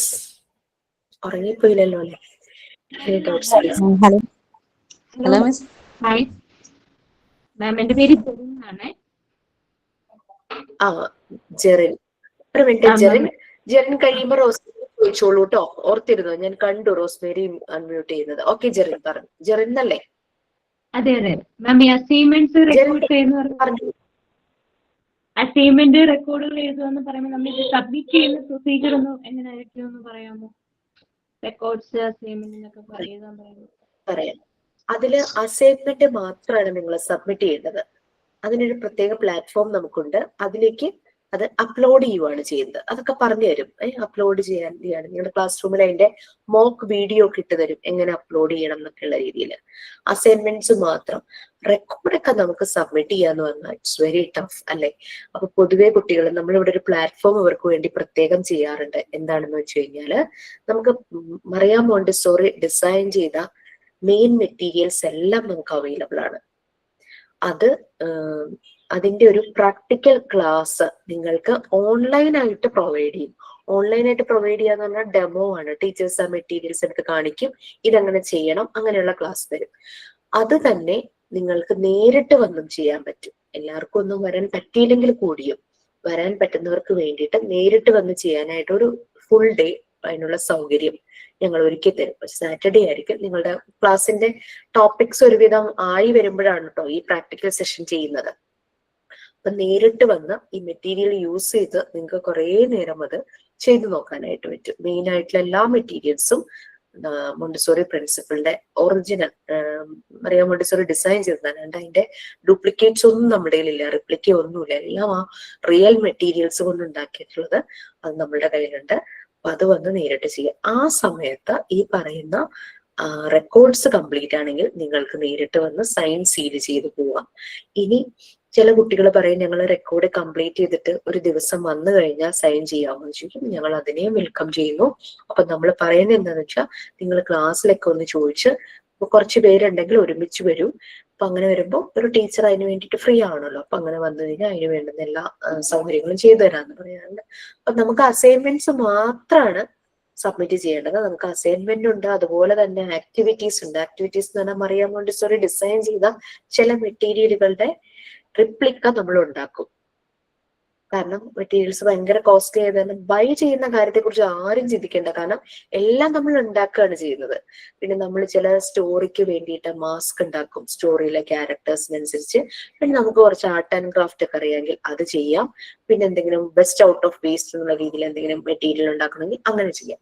Okay, Jerin clear ആയെന്ന് വിചാരിക്കണോ? റോസ് മേരിയുടെ അടുത്തേക്ക് പോട്ടെ. Okay ma'am, thank you. Clear ആയി. Hello madam. Okay, thank you. നമുക്ക് വർക്ക് ചെയ്തതിൻ്റെ ഒപ്പം നമുക്ക് ഈ എക്സാം ഒക്കെ വരുമ്പോൾ അത് പ്രശ്നമാവും ജോലിക്ക് പോകുമ്പോൾ? റോസ് മേരി എന്തിനാ വർക്ക് ചെയ്യുന്നത്? ഞാൻ അക്കൗണ്ടന്റ് ആയിരുന്നു, പക്ഷെ ഇപ്പൊ പുതിയൊരു വേക്കൻസി എനിക്ക് റിസപ്ഷനിസ്റ്റ് ആയിട്ടാണ് വന്നിരിക്കുന്നത്. ഗ്യാപ്പ് ഉള്ളതുകൊണ്ട് പിന്നെ കുട്ടികളുള്ളതുകൊണ്ട് പിന്നെ ഞാനിത് ചൂസ് ചെയ്തു. ഓക്കെ, നൈറ്റ് ഡ്യൂട്ടി ഉണ്ടോ? നൈറ്റ് ഇല്ല. ഞാൻ ഒരു 6:30 ഫ്രീ ആവും. നിങ്ങളുടെ എക്സാംസ് എല്ലാം ഈവനിങ് ടൈമിലായിരിക്കും. 7 to 8 അല്ലെങ്കിൽ 7:30 to 8:30 ഒക്കെ ആയിരിക്കും. ഓക്കെ. പകല് നടത്താറില്ല, നമുക്കറിയാം. കാരണം പലരും വർക്കിംഗ് ആയിരിക്കും. അപ്പൊ അതുകൊണ്ട് നമ്മൾ ഈവനിങ് ടൈമിലാണ് എക്സാംസ് കണ്ടക്ട് ചെയ്യുന്നത്. Okay, thank you madam. Thank you. എക്സാമിന്റെ ഫർദർ ഡീറ്റെയിൽസ് ഞാൻ ക്ലാസ്സിൽ പറയാം. കാരണം അത് ഓൺലൈൻ ആയിട്ടായിരിക്കും. എങ്ങനെയാണെന്നുള്ള കാര്യമൊക്കെ പറഞ്ഞു. Okay, thank you. Ma'am, same question തന്നെയാണ്. ഉഷയാണ്. എനിക്കും സെയിം ക്വസ്റ്റ്യൻ തന്നെയാണ് ചോദിക്കാനുണ്ടായിരുന്നത്. വർക്കിംഗ് ആയിട്ടുള്ളവർക്ക് എങ്ങനെയായിരിക്കും എന്നുള്ളത്. അപ്പൊ എന്തായാലും ഇപ്പൊ ആ ഒരു ക്വസ്റ്റ്യൻ ആൻസർ മാം കൊടുത്തുല്ലോ. അതുകൊണ്ട് താങ്ക് യു മാം. എന്തായാലും ഈവനിങ് ആയിരിക്കുമല്ലോ. Thank you so much. Exams evening ആയിരിക്കും. ക്ലാസ് നമുക്ക് ഡേ ടൈമിലാണ്, പക്ഷെ നിങ്ങൾക്ക് പിറ്റേ ദിവസം തന്നെ ക്ലാസ്സിന്റെ റെക്കോർഡഡ് വീഡിയോ കിട്ടും. Okay ma'am, thank you. Available ആയിരിക്കും. Okay ma'am, thank you. ചോദിക്കാമെന്നല്ലോ. മാം, ഈ ടെസ്റ്റ് ഒക്കെ എങ്ങനെയാണോ മാം? ടെസ്റ്റിന്റെ കാര്യം പറഞ്ഞില്ലായിരുന്നു. ടെക്സ്റ്റ് നിങ്ങൾക്ക് എങ്ങനെ കിട്ടുന്നാണോ? അതെ, അതും നിർബന്ധമാണോ മേടിക്കുന്നത്? അത് ജയദേവ് സാർ ഇല്ലേ, നമ്മളുടെ മാനേജിംഗ് പാർട്ട്ണർ ഈ സ്മാർട്ട് ശ്രീയുടെ സാറ് നിങ്ങൾക്കൊരു സെഷനിൽ കയറും. അപ്പൊ ഈ ടെക്സ്റ്റ് റിലേറ്റഡും ഇതിന്റെ സർട്ടിഫിക്കറ്റിന്റെ കാര്യം അങ്ങനെയുള്ള കുറെ കൺസേൺസ് ഉണ്ടാവുമല്ലോ, അതെല്ലാം സാറ് ക്ലിയർ ചെയ്ത് തരും. സാറ് താമസിയാതെ തന്നെ നിങ്ങളുടെ ബാച്ചിൽ കയറി സാറിന്റെ ഒരു സെഷൻ ഉണ്ടാവും. ആ സമയത്ത് മിസ്സും ചോദിക്കും. നമുക്ക് ടെക്സ്റ്റ് എല്ലാവരും വാങ്ങണം എന്നാണ് പറയാറ്. പിന്നെ റെക്കോർഡും നമ്മൾ പ്രൊവൈഡ് ചെയ്യുന്നുണ്ട്. നമ്മുടെ സ്മാർട്ട് ശ്രീയുടെ എംപ്ലോം വെച്ചിട്ട് റെക്കോർഡ്സും പ്രൊവൈഡ് ചെയ്യുന്നുണ്ട്. കാരണം പല കുട്ടികളിലും പല ബാച്ചും റെക്കോർഡ് ആദ്യത്തെ ബാച്ചുകളൊക്കെ അവർ തന്നെ വാങ്ങുമായിരുന്നു. അപ്പൊ നമ്മളിപ്പോ നമ്മളുടെ തന്നെ അവര് തന്നെ വാങ്ങുക എന്ന് പറഞ്ഞു കഴിഞ്ഞാല് നമുക്ക് അവൈലബിൾ ആയിട്ടുള്ള റെക്കോർഡ് ഈ കെമിസ്ട്രി, ഫിസിക്സ്, +2 കുട്ടികളുടെ സയൻസ് റെക്കോർഡില്ലേ, അത് വാങ്ങിയിട്ടാണ് ഞാനൊക്കെ പഠിച്ച സമയത്ത് ഞാനൊക്കെ എഴുതിയിട്ടുള്ളത് അങ്ങനത്തെ സയൻസ് റെക്കോർഡ് വാങ്ങിച്ചിട്ടുള്ളതാണ്. പക്ഷെ നമ്മൾ നമ്മളുടെ ഒരു ലോഗോ ഒക്കെ വെച്ചിട്ട് റെക്കോർഡ് ഇപ്പൊ സെറ്റ് ആക്കിയിട്ടുണ്ട്. അപ്പൊ ടെക്സ്റ്റും റെക്കോർഡും നിങ്ങൾക്ക് പ്രൊവൈഡ് ചെയ്യും. അപ്പൊ ഈ ഒരു കൺസേൺ ഒന്ന് സാറിനോട് ചോദിക്കൂ. നമ്മൾ വാങ്ങണം എന്ന് തന്നെയാണ് പറയാറ്. അപ്പൊ അതിലെന്തെങ്കിലും ബുദ്ധിമുട്ട് വരുവാണെങ്കിൽ ജസ്റ്റ് ഒന്ന് അറിയിക്കൂ കേട്ടോ. മാം, ഹായ് മാം. ഞാൻ പുറത്തണേ, അപ്പൊ എനിക്ക് ടെക്സ്റ്റിന്റെ സോഫ്റ്റ് കോപ്പി അയച്ചു തരാന്നാണ് പറഞ്ഞത്. ആണോ? ഓ, അങ്ങനെ പറഞ്ഞിട്ടുണ്ടോ? റെക്കോർഡ് അപ്പൊ നീ റെക്കോർഡിന്റെ കാര്യം അപ്പൊ എന്ത് ചെയ്യും? നാട്ടിൽ വരാൻ വല്ല എപ്പോഴെങ്കിലും വരാനുള്ള വല്ല ചാൻസസ് ഉണ്ടോ? ജനുവരി അല്ലെങ്കിൽ ഫെബ്രുവരി. അപ്പൊ ജസ്റ്റ് ക്ലാസ് ഒന്ന് തുടങ്ങി കഴിയുമ്പോ നാട്ടില് വരാറാകുന്ന ഒരു ടൈം ആവുമ്പോ എന്നോടൊന്ന് പറഞ്ഞാൽ മതി. ക്ലാസ്സിൽ ഓർത്ത് പറയണേ. എനിക്ക് ആരാ എന്താന്ന് ഓർമ്മ ഉണ്ടാവില്ല. കുഴപ്പമില്ല. എനിക്ക് 25 ഇയർ ആയിട്ട് എനിക്ക് ഇതായിട്ടുള്ള ടച്ച് പോയി. അപ്പൊ എനിക്ക് അതൊരു പേടിയുണ്ട്, എനിക്ക് ഇത് ഫോളോ ചെയ്യാൻ പറ്റുമോ ഇല്ലേ എന്നുള്ളത്. 39ാമത്തെ വയസ്സിലാണ് മോണ്ടിസോറി പഠിച്ചത്. ആണോ? ഞാന് ഇപ്പൊ 25 ഇയർ ആയിട്ട് എന്റെ ഇത് കഴിഞ്ഞിട്ട്. അപ്പൊ അത് കഴിഞ്ഞപ്പോ ഞാൻ എല്ലാം മറന്നുപോയി. ഒന്ന് ഇപ്പൊ ടീച്ചർ മാം SLCന്റെ കാര്യം പറഞ്ഞപ്പോഴാണ് ആലോചിച്ചത്. ആ പേപ്പർ പോലെ അത് നമ്മളുടെ ഈ മെത്തേഡ് അങ്ങനെ. ഇനി നമ്മൾ ഇതിലേക്ക് കടന്നു കഴിഞ്ഞാൽ നമ്മൾ ഒന്നും മറക്കുന്ന കാര്യങ്ങൾ എല്ലാം നമ്മുടെ ഉള്ളിൽ തന്നെ ഉണ്ടാവും. ആ ഒരു രീതിയിലാണ് പോകുന്നത്. ആ ഒരു രീതിയിൽ മോൾഡ് ചെയ്ത് പോവുക ചെയ്യുന്നത്. ഓക്കെ, അതിനെ കുറിച്ച് ഓർത്ത് യാതൊരു ബോധറേഷനും വേണ്ട കേട്ടോ. മാഡം, നമുക്ക് ഇത് ശരിക്കും നമ്മുടെ ഒരു ടേണിംഗ് പോയിന്റ് ആണ് ലൈഫിൽ. നമുക്കതൊരു ഇങ്ങനെ ഒരു ഉള്ളത് തന്നെ ഓൺലൈനായിട്ട് പഠിക്കാൻ പറ്റാതെ വർക്ക് ചെയ്യുമ്പോഴും ഒരു ടീച്ചിങ് എന്ന് പറഞ്ഞ ഒരു ഇത് നമ്മുടെ ഒരു സ്വപ്നമായിരുന്നു. അപ്പൊ അതിലേക്ക് അല്ലാണ്ട് വേറെ ഇതിലേക്ക് ഡൈവേർട്ട് ചെയ്ത് പോയപ്പോൾ പിന്നെ ഒരു ചാൻസ് കിട്ടുക എന്ന് പറയുമ്പോൾ അത് വളരെ സന്തോഷമുള്ള ഒരു കാര്യമാണ്. അപ്പം എല്ലാത്തിനും ഒരു താങ്ക്സ് പറയാണ്. അത് നല്ല രീതിയിൽ തന്നെ നേരത്തെ ഈ ഒരു പ്ലാറ്റ്ഫോം നിങ്ങളുടെയാണ്, നമ്മളുടെയാണ്. നമ്മൾക്കിവിടെ ഒരു വി ഫീൽ, ആ ഒരു ടീം സ്പിരിറ്റ് ഒക്കെ ഇതിനകത്ത് വരും. യൂസ് ചെയ്യാം, മാക്സിമം യൂസ് ചെയ്യാം. നമുക്ക് പല പല അഭിപ്രായങ്ങൾ ഉണ്ടാവും, പക്ഷെ ഒരിക്കലും കോൺഫ്ലിക്ട്സിലേക്ക് പോകാതെ നമ്മൾ അത് ഹെൽത്തി ആയിട്ട് സോൾവ് ചെയ്യുക എന്നുള്ളത് ഈ പ്ലാറ്റ്ഫോമിൽ നമ്മൾ ചെയ്യണം. അതാണ് ഇവിടെ നടക്കുന്നത്. ഓക്കെ, കാരണം ഇത് നൂർഷ പ്ലീസ് പറയും. മാഡം, നമുക്ക് പുസ്തകത്തിന്റെ എമൗണ്ട് മാത്രമേ പറഞ്ഞിട്ടുള്ളൂ, അത് മാത്രമേ നമ്മൾ അയച്ചിട്ടുള്ളായിരുന്നു. റെക്കോർഡിന്റെ വിവരം പറഞ്ഞിട്ടില്ലായിരുന്നു അവര്. അന്നേരം അതിന്റെ വിവരം ഒന്ന് അയച്ചിരുന്നെങ്കിൽ. അതെന്താന്ന് വെച്ചാല് അത് അണ്ടർ പ്രോസസ്സിലാണ്. റെക്കോർഡ് നിങ്ങൾക്ക് ഇനീഷ്യലി ആവശ്യമില്ല. നമ്മൾ തുടങ്ങി ഒരു 3 months കഴിയുമ്പോഴാണ് നമ്മൾ റെക്കോർഡിന്റെ വർക്കുകൾ സ്റ്റാർട്ട് ചെയ്യുന്നത്. കാരണം അതിന്റെ ഞങ്ങള് പ്രൂഫ് ഒക്കെ നോക്കിക്കൊണ്ടിരിക്കുക. അപ്പൊ അതിങ്ങനെ നോക്കി അതിന്റെ ലോഗോ ഒക്കെ ചെയ്തതൊക്കെ ഒന്ന് പ്രൂഫ് റീഡിങ് നടന്നുകൊണ്ടിരിക്കുക. അതാണ്, അത് ഉടനെ തന്നെ ആകും. അപ്പൊ അതിനെപ്പറ്റി സാറും ക്ലാസ്സിൽ പറയും. ഞാൻ സാറിനോട് ഞാൻ പറയുന്നത് നിങ്ങളുടെ ബാച്ചിൽ പറഞ്ഞുകൊണ്ട്, കാരണം 17 വരെയുള്ള ബാച്ച്, നിങ്ങൾ 19 ആണ്. അവർ ഓൾറെഡി അവര് ഓൺ ആയിട്ട് വാങ്ങിച്ചു. അത് കഴിഞ്ഞപ്പോഴാണ് ഇങ്ങനെ കുട്ടികൾ ഇങ്ങനെ തരുവായിരുന്നെങ്കിൽ നന്നായിരുന്നു എന്ന് പറഞ്ഞപ്പോ അങ്ങനെ നോക്കാം എന്ന രീതിയിൽ നമ്മൾ തുടങ്ങി. കവിത എന്തെങ്കിലും പറയാനുണ്ടോ? മാഡം, ഇപ്പൊ ഞാൻ ഒരു യോഗ ക്ലാസ് അറ്റൻഡ് ചെയ്യുന്നുണ്ടേ, അത് പഠിപ്പിച്ചു കൊടുക്കുകയാണ്. അപ്പൊ എനിക്ക് ടൈമിങ് ഇപ്പോ 10:30 മുതൽ 11:30 വരെയാണ് ഒരു ഇപ്പൊ ക്ലാസ്സിന്റെ ലിങ്ക് ഇട്ടേക്കുന്നത്. അപ്പൊ നമുക്കിത് എനിക്ക് ആ സമയത്താണ് ഞാൻ ക്ലാസ് എടുക്കാൻ പോകുന്നത്. അപ്പോൾ ഇത് വീണ്ടും കാണണമെന്നുണ്ടെങ്കിൽ റെക്കോർഡായിട്ട് ഇങ്ങനെയൊക്കെ എടുക്കുമോ ഇത് ക്ലാസ്സുകള്? റെക്കോർഡ് ക്ലാസ് ആയിട്ട് കിടക്കും. അപ്പൊ അതിന് അപ്പൊ നാളെ തൊട്ടുള്ള ക്ലാസ്സുകൾ തന്നെ തുടങ്ങും? അത് ഇന്ന് മുതൽ ഇപ്പൊ ഈ ഇൻട്രൊഡക്ഷൻ ക്ലാസ് അടക്കനെ ഉള്ളത് കിട്ടുമോ?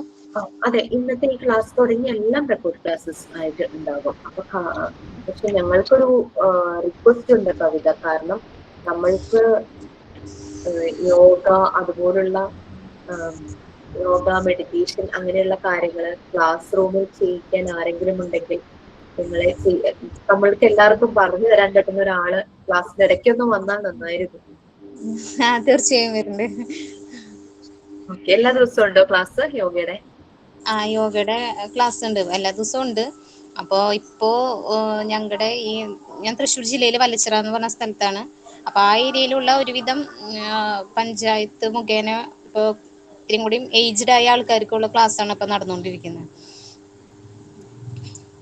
അപ്പൊ ഞാൻ ഈ ക്ലാസ്സിന്റെ ടൈമിംഗ് ഒന്ന് അറിയാൻ, പിന്നെ റെക്കോർഡായിട്ട് കിട്ടുകയാണെന്നുണ്ടെങ്കിൽ എപ്പോഴായാലും കയറി കണ്ടാൽ മതിയല്ലോ. അപ്പൊ നമ്മ അതിന് ഒരു ആപ്പ് കയറ്റേണ്ടി വരില്ലേ?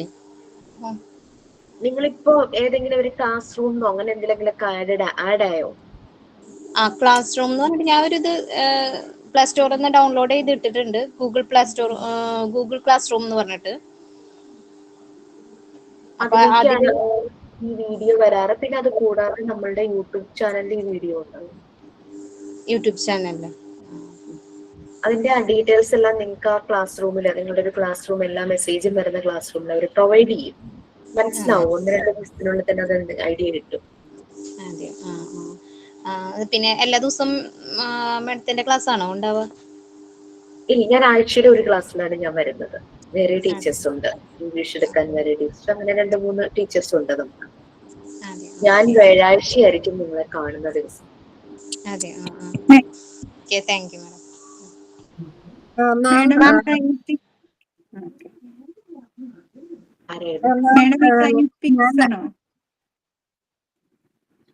ഒരു മിനിറ്റ്, അബിൻ ആദ്യം പറയട്ടെ. അബിൻ അബ്രഹാം എന്ന് മാത്രമേ കാണുന്നുള്ളൂ. പേര് എനിക്ക് മാം, എന്റെ പേര് ഗ്ലാഡിസ് എന്നാണ്. ഞങ്ങൾക്ക് ഡെമോൺസ്ട്രേഷൻ ക്ലാസ്സസിനുള്ള ചാൻസസ് ഉണ്ടോ മാം? കാരണം ഞാൻ TTC കഴിഞ്ഞതായിരുന്നു. അപ്പൊ ഇപ്പൊ 10 വർഷമായിട്ട് ഞാൻ വർക്ക് ചെയ്യുന്നില്ല. മക്കളുണ്ട്, 3 പേരുണ്ട്. അപ്പൊ അതുകൊണ്ട് വർക്ക് ചെയ്യാൻ പറ്റുന്നുണ്ടായിരുന്നില്ല. അപ്പോ ഡെമോൺസ്ട്രേഷൻ ക്ലാസ്സസ് ഉണ്ടായിരിക്കുമോ? നമുക്ക് അതിനുള്ള ചാൻസസ് ഉണ്ടോ?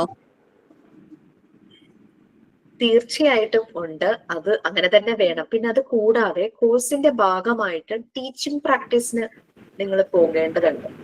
ചിലർക്ക് ചില പേഴ്സണൽ ഇഷ്യൂസ് കൊണ്ട് പോകാൻ പറ്റാതെ വരും. പ്രത്യേകിച്ച് എന്തെങ്കിലും ഹെൽത്ത് ഇഷ്യൂസ്, ഫാമിലിയിൽ നിന്ന് അങ്ങനെ പോകാൻ പറ്റാത്തവരെ ചിലപ്പോൾ പ്രഗ്നന്റ് ആയവരുണ്ടാകും, ഡെലിവറി കഴിഞ്ഞ് കിടക്കുന്നുണ്ടാവും. അതുകൊണ്ട് നമ്മൾ അതങ്ങനെ സ്ട്രിക്റ്റ് ആയിട്ട് പറഞ്ഞിട്ടില്ല. പക്ഷെ നമ്മൾ ഈ കോഴ്സ് ചെയ്യുമ്പോൾ നമ്മളിത് അപ്ലൈ ചെയ്ത് നമ്മൾ മനസ്സിലാക്കണമല്ലോ. പഠിച്ച് നമ്മൾ മനസ്സിലാക്കിയാൽ മാത്രം പോരാ, നമ്മളതൊരു കുഞ്ഞുങ്ങളിൽ ഇത് അപ്ലൈ ചെയ്യുമ്പോൾ അവരിലുണ്ടാകുന്ന മാറ്റം നമുക്ക് മനസ്സിലാവണമെങ്കിൽ നമ്മൾ ടീച്ചിങ് പ്രാക്ടീസിന് തന്നെ പോകണം. അങ്ങനെയുണ്ട്. പിന്നെ ക്ലാസ്സുകളിൽ നിങ്ങൾക്ക് നമ്മളുടെ ഈ ഒരു പ്ലാറ്റ്ഫോമിൽ ഓൺലൈനായിട്ട് തന്നെ കയറുന്നവർക്ക് ഇവിടെ ക്ലാസ് വേണമെങ്കിൽ ലീഡ് ചെയ്യാം. അതൊക്കെ അക്സെപ്റ്റ് ചെയ്യും, അങ്ങനെയും ചെയ്യും. അത് നിങ്ങൾക്ക് ഏതെങ്കിലും ടോപ്പിക്കിനെ കുറിച്ച് സെമിനാർ എടുക്കണോ അങ്ങനെ എടുക്കാം. അപ്പൊ ഞാനൊരു 5-10 മിനിറ്റ് ലേറ്റ് ആയി, എന്നെ ഞാൻ വരണത് നോക്കിയിരിക്കേണ്ട ആവശ്യമൊന്നുമില്ല. You can start the class and you can lead the class. നിങ്ങൾക്ക് ക്ലാസ് സ്റ്റാർട്ട് ചെയ്യാം, നിങ്ങൾക്ക് തന്നെ ലീഡ് ചെയ്യാം ക്ലാസ്. അതിനുള്ള എല്ലാ ഫ്രീഡും ഉണ്ട്. Thank you ma'am. Ma'am text book എല്ലാവർക്കും കൊടുത്തോ, അല്ലെങ്കിൽ അതിന്റെ കാര്യം കൊടുത്തു തുടങ്ങിയിട്ടില്ലെന്നാണ് ഞാൻ മനസ്സിലാക്കിയിരിക്കുന്നത്. Okay okay okay. കിട്ടിയിട്ടുണ്ട്. അല്ല എനിക്ക് അതാണ് ഇവിടെ അതിൽ പറയുണ്ടായിരുന്നു, അതുകൊണ്ടാ ചോദിച്ചത്. പ്രോസസ്സിലായിരിക്കും, ഓരോ ബാച്ച് ആയിട്ട് പോയിക്കൊണ്ടിരിക്കുന്നുണ്ടാവും. Okay okay. അവര് കോണ്ടാക്ട് ചെയ്യുന്ന പറഞ്ഞിരുന്നേ നമ്മള് ടെക്സ്റ്റ് ബുക്ക് വേണ്ട. ഒരു PR ഉണ്ടല്ലോ, PR കോണ്ടാക്ട് ചെയ്ത് ഫോളോ അപ്പ് ചെയ്തോളൂ കേട്ടോ. Okay okay okay. ശരത്താര എന്താ പറയാമോ? ഹലോ മാഡം, എൻ്റെ പേര് ജ്ഞാനമണി എന്നാണേ. എൻ്റെ ഭർത്താവിൻ്റെ പേരാണ് ശരത്ത്. ഞാൻ +2 കഴിഞ്ഞിട്ട് പിന്നെ വേറെ ഒന്നിനും പോയിട്ടില്ല. ഇപ്പോൾ 34 വയസ്സുണ്ട്, 2 കുട്ടികളുണ്ട്. അപ്പം മാഡം പറഞ്ഞില്ലേ ഇംഗ്ലീഷ് ക്ലാസ്സിൻ്റെ കാര്യമൊക്കെ. ഇംഗ്ലീഷ് ഒന്നും വലിയ വായിക്കാൻ അറിയാം, ചിലതൊക്കെ അർത്ഥമൊക്കെ അറിയാമെന്ന് പറഞ്ഞാലും അങ്ങനെ ഭയങ്കര കാര്യമായിട്ട് നമുക്കൊന്നും അറിയത്തില്ല. അപ്പം നമുക്കത് പഠിക്കാൻ ഭയങ്കര പാടായിരിക്കുമോ? ഒരിക്കലും ഇല്ല, ഒരു പാടുമില്ല. ഇംഗ്ലീഷ് ക്ലാസ് ഒക്കെ കിട്ടിക്കഴിയുമ്പോഴേക്കും ജ്ഞാനമണിക്ക് അത് മനസ്സിലാവും. അത് അങ്ങനെ വിചാരിക്കുക വേണ്ട. മലയാളം പഠിക്കാമെങ്കിൽ പിന്നെ ഇംഗ്ലീഷ് പഠിക്കാൻ എന്താ പാട്, ഇംഗ്ലീഷ് മനസ്സിലാക്കാൻ എന്താ പാട്, പഠിക്കുക എന്നുള്ളതല്ല. കാരണം വേൾഡിലെ തന്നെ ഏറ്റവും സെക്കൻഡ് ടഫസ്റ്റ് ലാംഗ്വേജ് ആണ് മലയാളം, ഫസ്റ്റ് ചൈനീസ് ആണ്. അപ്പൊ അത് നമ്മൾക്ക് പറ്റും. അത് ഇംഗ്ലീഷിനാകെ A to Z അത്രയും ആൽഫബറ്റ്സ് അല്ലേ ഉള്ളൂ. അതുകൊണ്ടുള്ള ഒരു കളിയാണ്. പിന്നെ കുറെ കോപ്പിയും ആണ്, മോക്കിംഗ് ആണ്. ഒരാൾ പറയുന്ന അതേ പ്രൊണൗൺസിയേഷൻ നമ്മൾ കോപ്പി ചെയ്യാൻ ശ്രമിക്കും. അല്ലാതെ സിമ്പിൾ സെന്റൻസ് നമ്മൾ ആദ്യം വേർഡ് പഠിക്കുന്നു, ചെറിയ സെന്റൻസ് ആക്കുന്നു, പിന്നെ അതിനെ വലിയ സെന്റൻസ് ആക്കുന്നു, സ്ട്രക്ചറുള്ള സെന്റൻസ് ആക്കുന്നു. പിന്നെ നമ്മളുടെ മനസ്സിലേക്ക് ഒരു കാര്യം വന്നു കഴിഞ്ഞാൽ നമ്മളത് ഇംഗ്ലീഷിൽ എഴുതി നോക്കും. ഇംഗ്ലീഷ് ക്ലാസ് അതുപോലെ കിട്ടും. ആക്ടിവിറ്റി ഓറിയന്റഡ് ആണ് ഇംഗ്ലീഷ് ക്ലാസ്. നമ്മൾ ക്ലാസ്സിൽ അതുകൊണ്ട് ഇംഗ്ലീഷ് അറിഞ്ഞാൽ മാത്രമേ പഠിക്കാൻ പറ്റൂ അങ്ങനെയില്ല. നമ്മൾ ആ ഒരു ലാംഗ്വേജ് നമ്മുടെ ഭാഗമാക്കി മാറ്റുന്നു. അതും കൂടെ നമ്മൾ അപ്ലൈ ചെയ്യുന്നുണ്ട്. അത് പറഞ്ഞെന്താന്ന് വെച്ചാൽ സ്കൂളിലാണ് കൂടുതലും മോണ്ടിസോറി, നമ്മുടെ നാട്ടില് CBSE സ്കൂളിലേക്കാണ് കൂടുതലും വിളിക്കാറ് മോണ്ടിസോറി ടീച്ചർമാരെ. പിന്നെ പുറത്തെ കൺട്രീസിൽ പോകുമ്പോൾ ലാംഗ്വേജ് ഇമ്പോർട്ടന്റ് തന്നെയാണല്ലോ. CBSE സ്കൂളിൽ ഇംഗ്ലീഷ് മീഡിയത്തിൽ തന്നെയല്ലേ. അപ്പൊ നമ്മള് ആ ഒരു ലാംഗ്വേജ് ഒന്ന് കറക്റ്റ് ആക്കണമെന്നേ ഉള്ളൂ. അതിന് ബുദ്ധിമുട്ടൊന്നും ഇല്ല. 1-2 ആഴ്ച കഴിയുമ്പോൾ ഇൻഹിബിഷനൊക്കെ അങ്ങ് മാറ്റി വയ്ക്കും. നമ്മൾ ആ ഒരു ബുദ്ധിമുട്ട് ഞാൻ പറഞ്ഞതൊക്കെ പോവും, അതൊക്കെ മാറ്റി വെച്ചിട്ട് വളരെ ഫ്രീ ആയിട്ട് ഇവിടെ അങ്ങ് ഇരുന്നാൽ മതി. അപ്പോഴേക്കും നമുക്ക് പറയാൻ പറ്റുന്നൊക്കെ പറഞ്ഞു കഴിഞ്ഞാൽ തന്നെ അത് ശരിയാകും. ആദ്യം ആ ഒരു ടെൻഷൻ, ആ ഒരു കൺഫ്യൂഷൻ, ഞാൻ പറഞ്ഞാൽ തെറ്റിപ്പോകും, ഞാൻ പറയുന്നത് കേട്ട് മറ്റുള്ള ഇന്നത്തെ കാര്യം ഇവിടെ ആരും ആരെയും ജഡ്ജ് ചെയ്യില്ല. Okay, so please. Okay, thank you ma'am. Divyashree എന്തെങ്കിലും ചോദിച്ചിരുന്നോ? എന്തോ ചോദിക്കാൻ വന്നോ? ക്ലാസ് ടൈം ഫിക്സ് ആണോ 3 o'clock? അല്ലല്ല, ഇന്ന് 3 o'clock നിങ്ങൾക്ക് ഇൻട്രൊഡക്ഷൻ ക്ലാസ് വെച്ചുന്നേ ഉള്ളൂ. നിങ്ങളുടെ ക്ലാസ് ടൈം ഇപ്പൊ തന്നിരിക്കുന്നത് 10:30 തുടങ്ങി 11:30 വരെ എന്നുള്ള ടൈമാണ് പറഞ്ഞിരിക്കുന്നത് കേട്ടോ.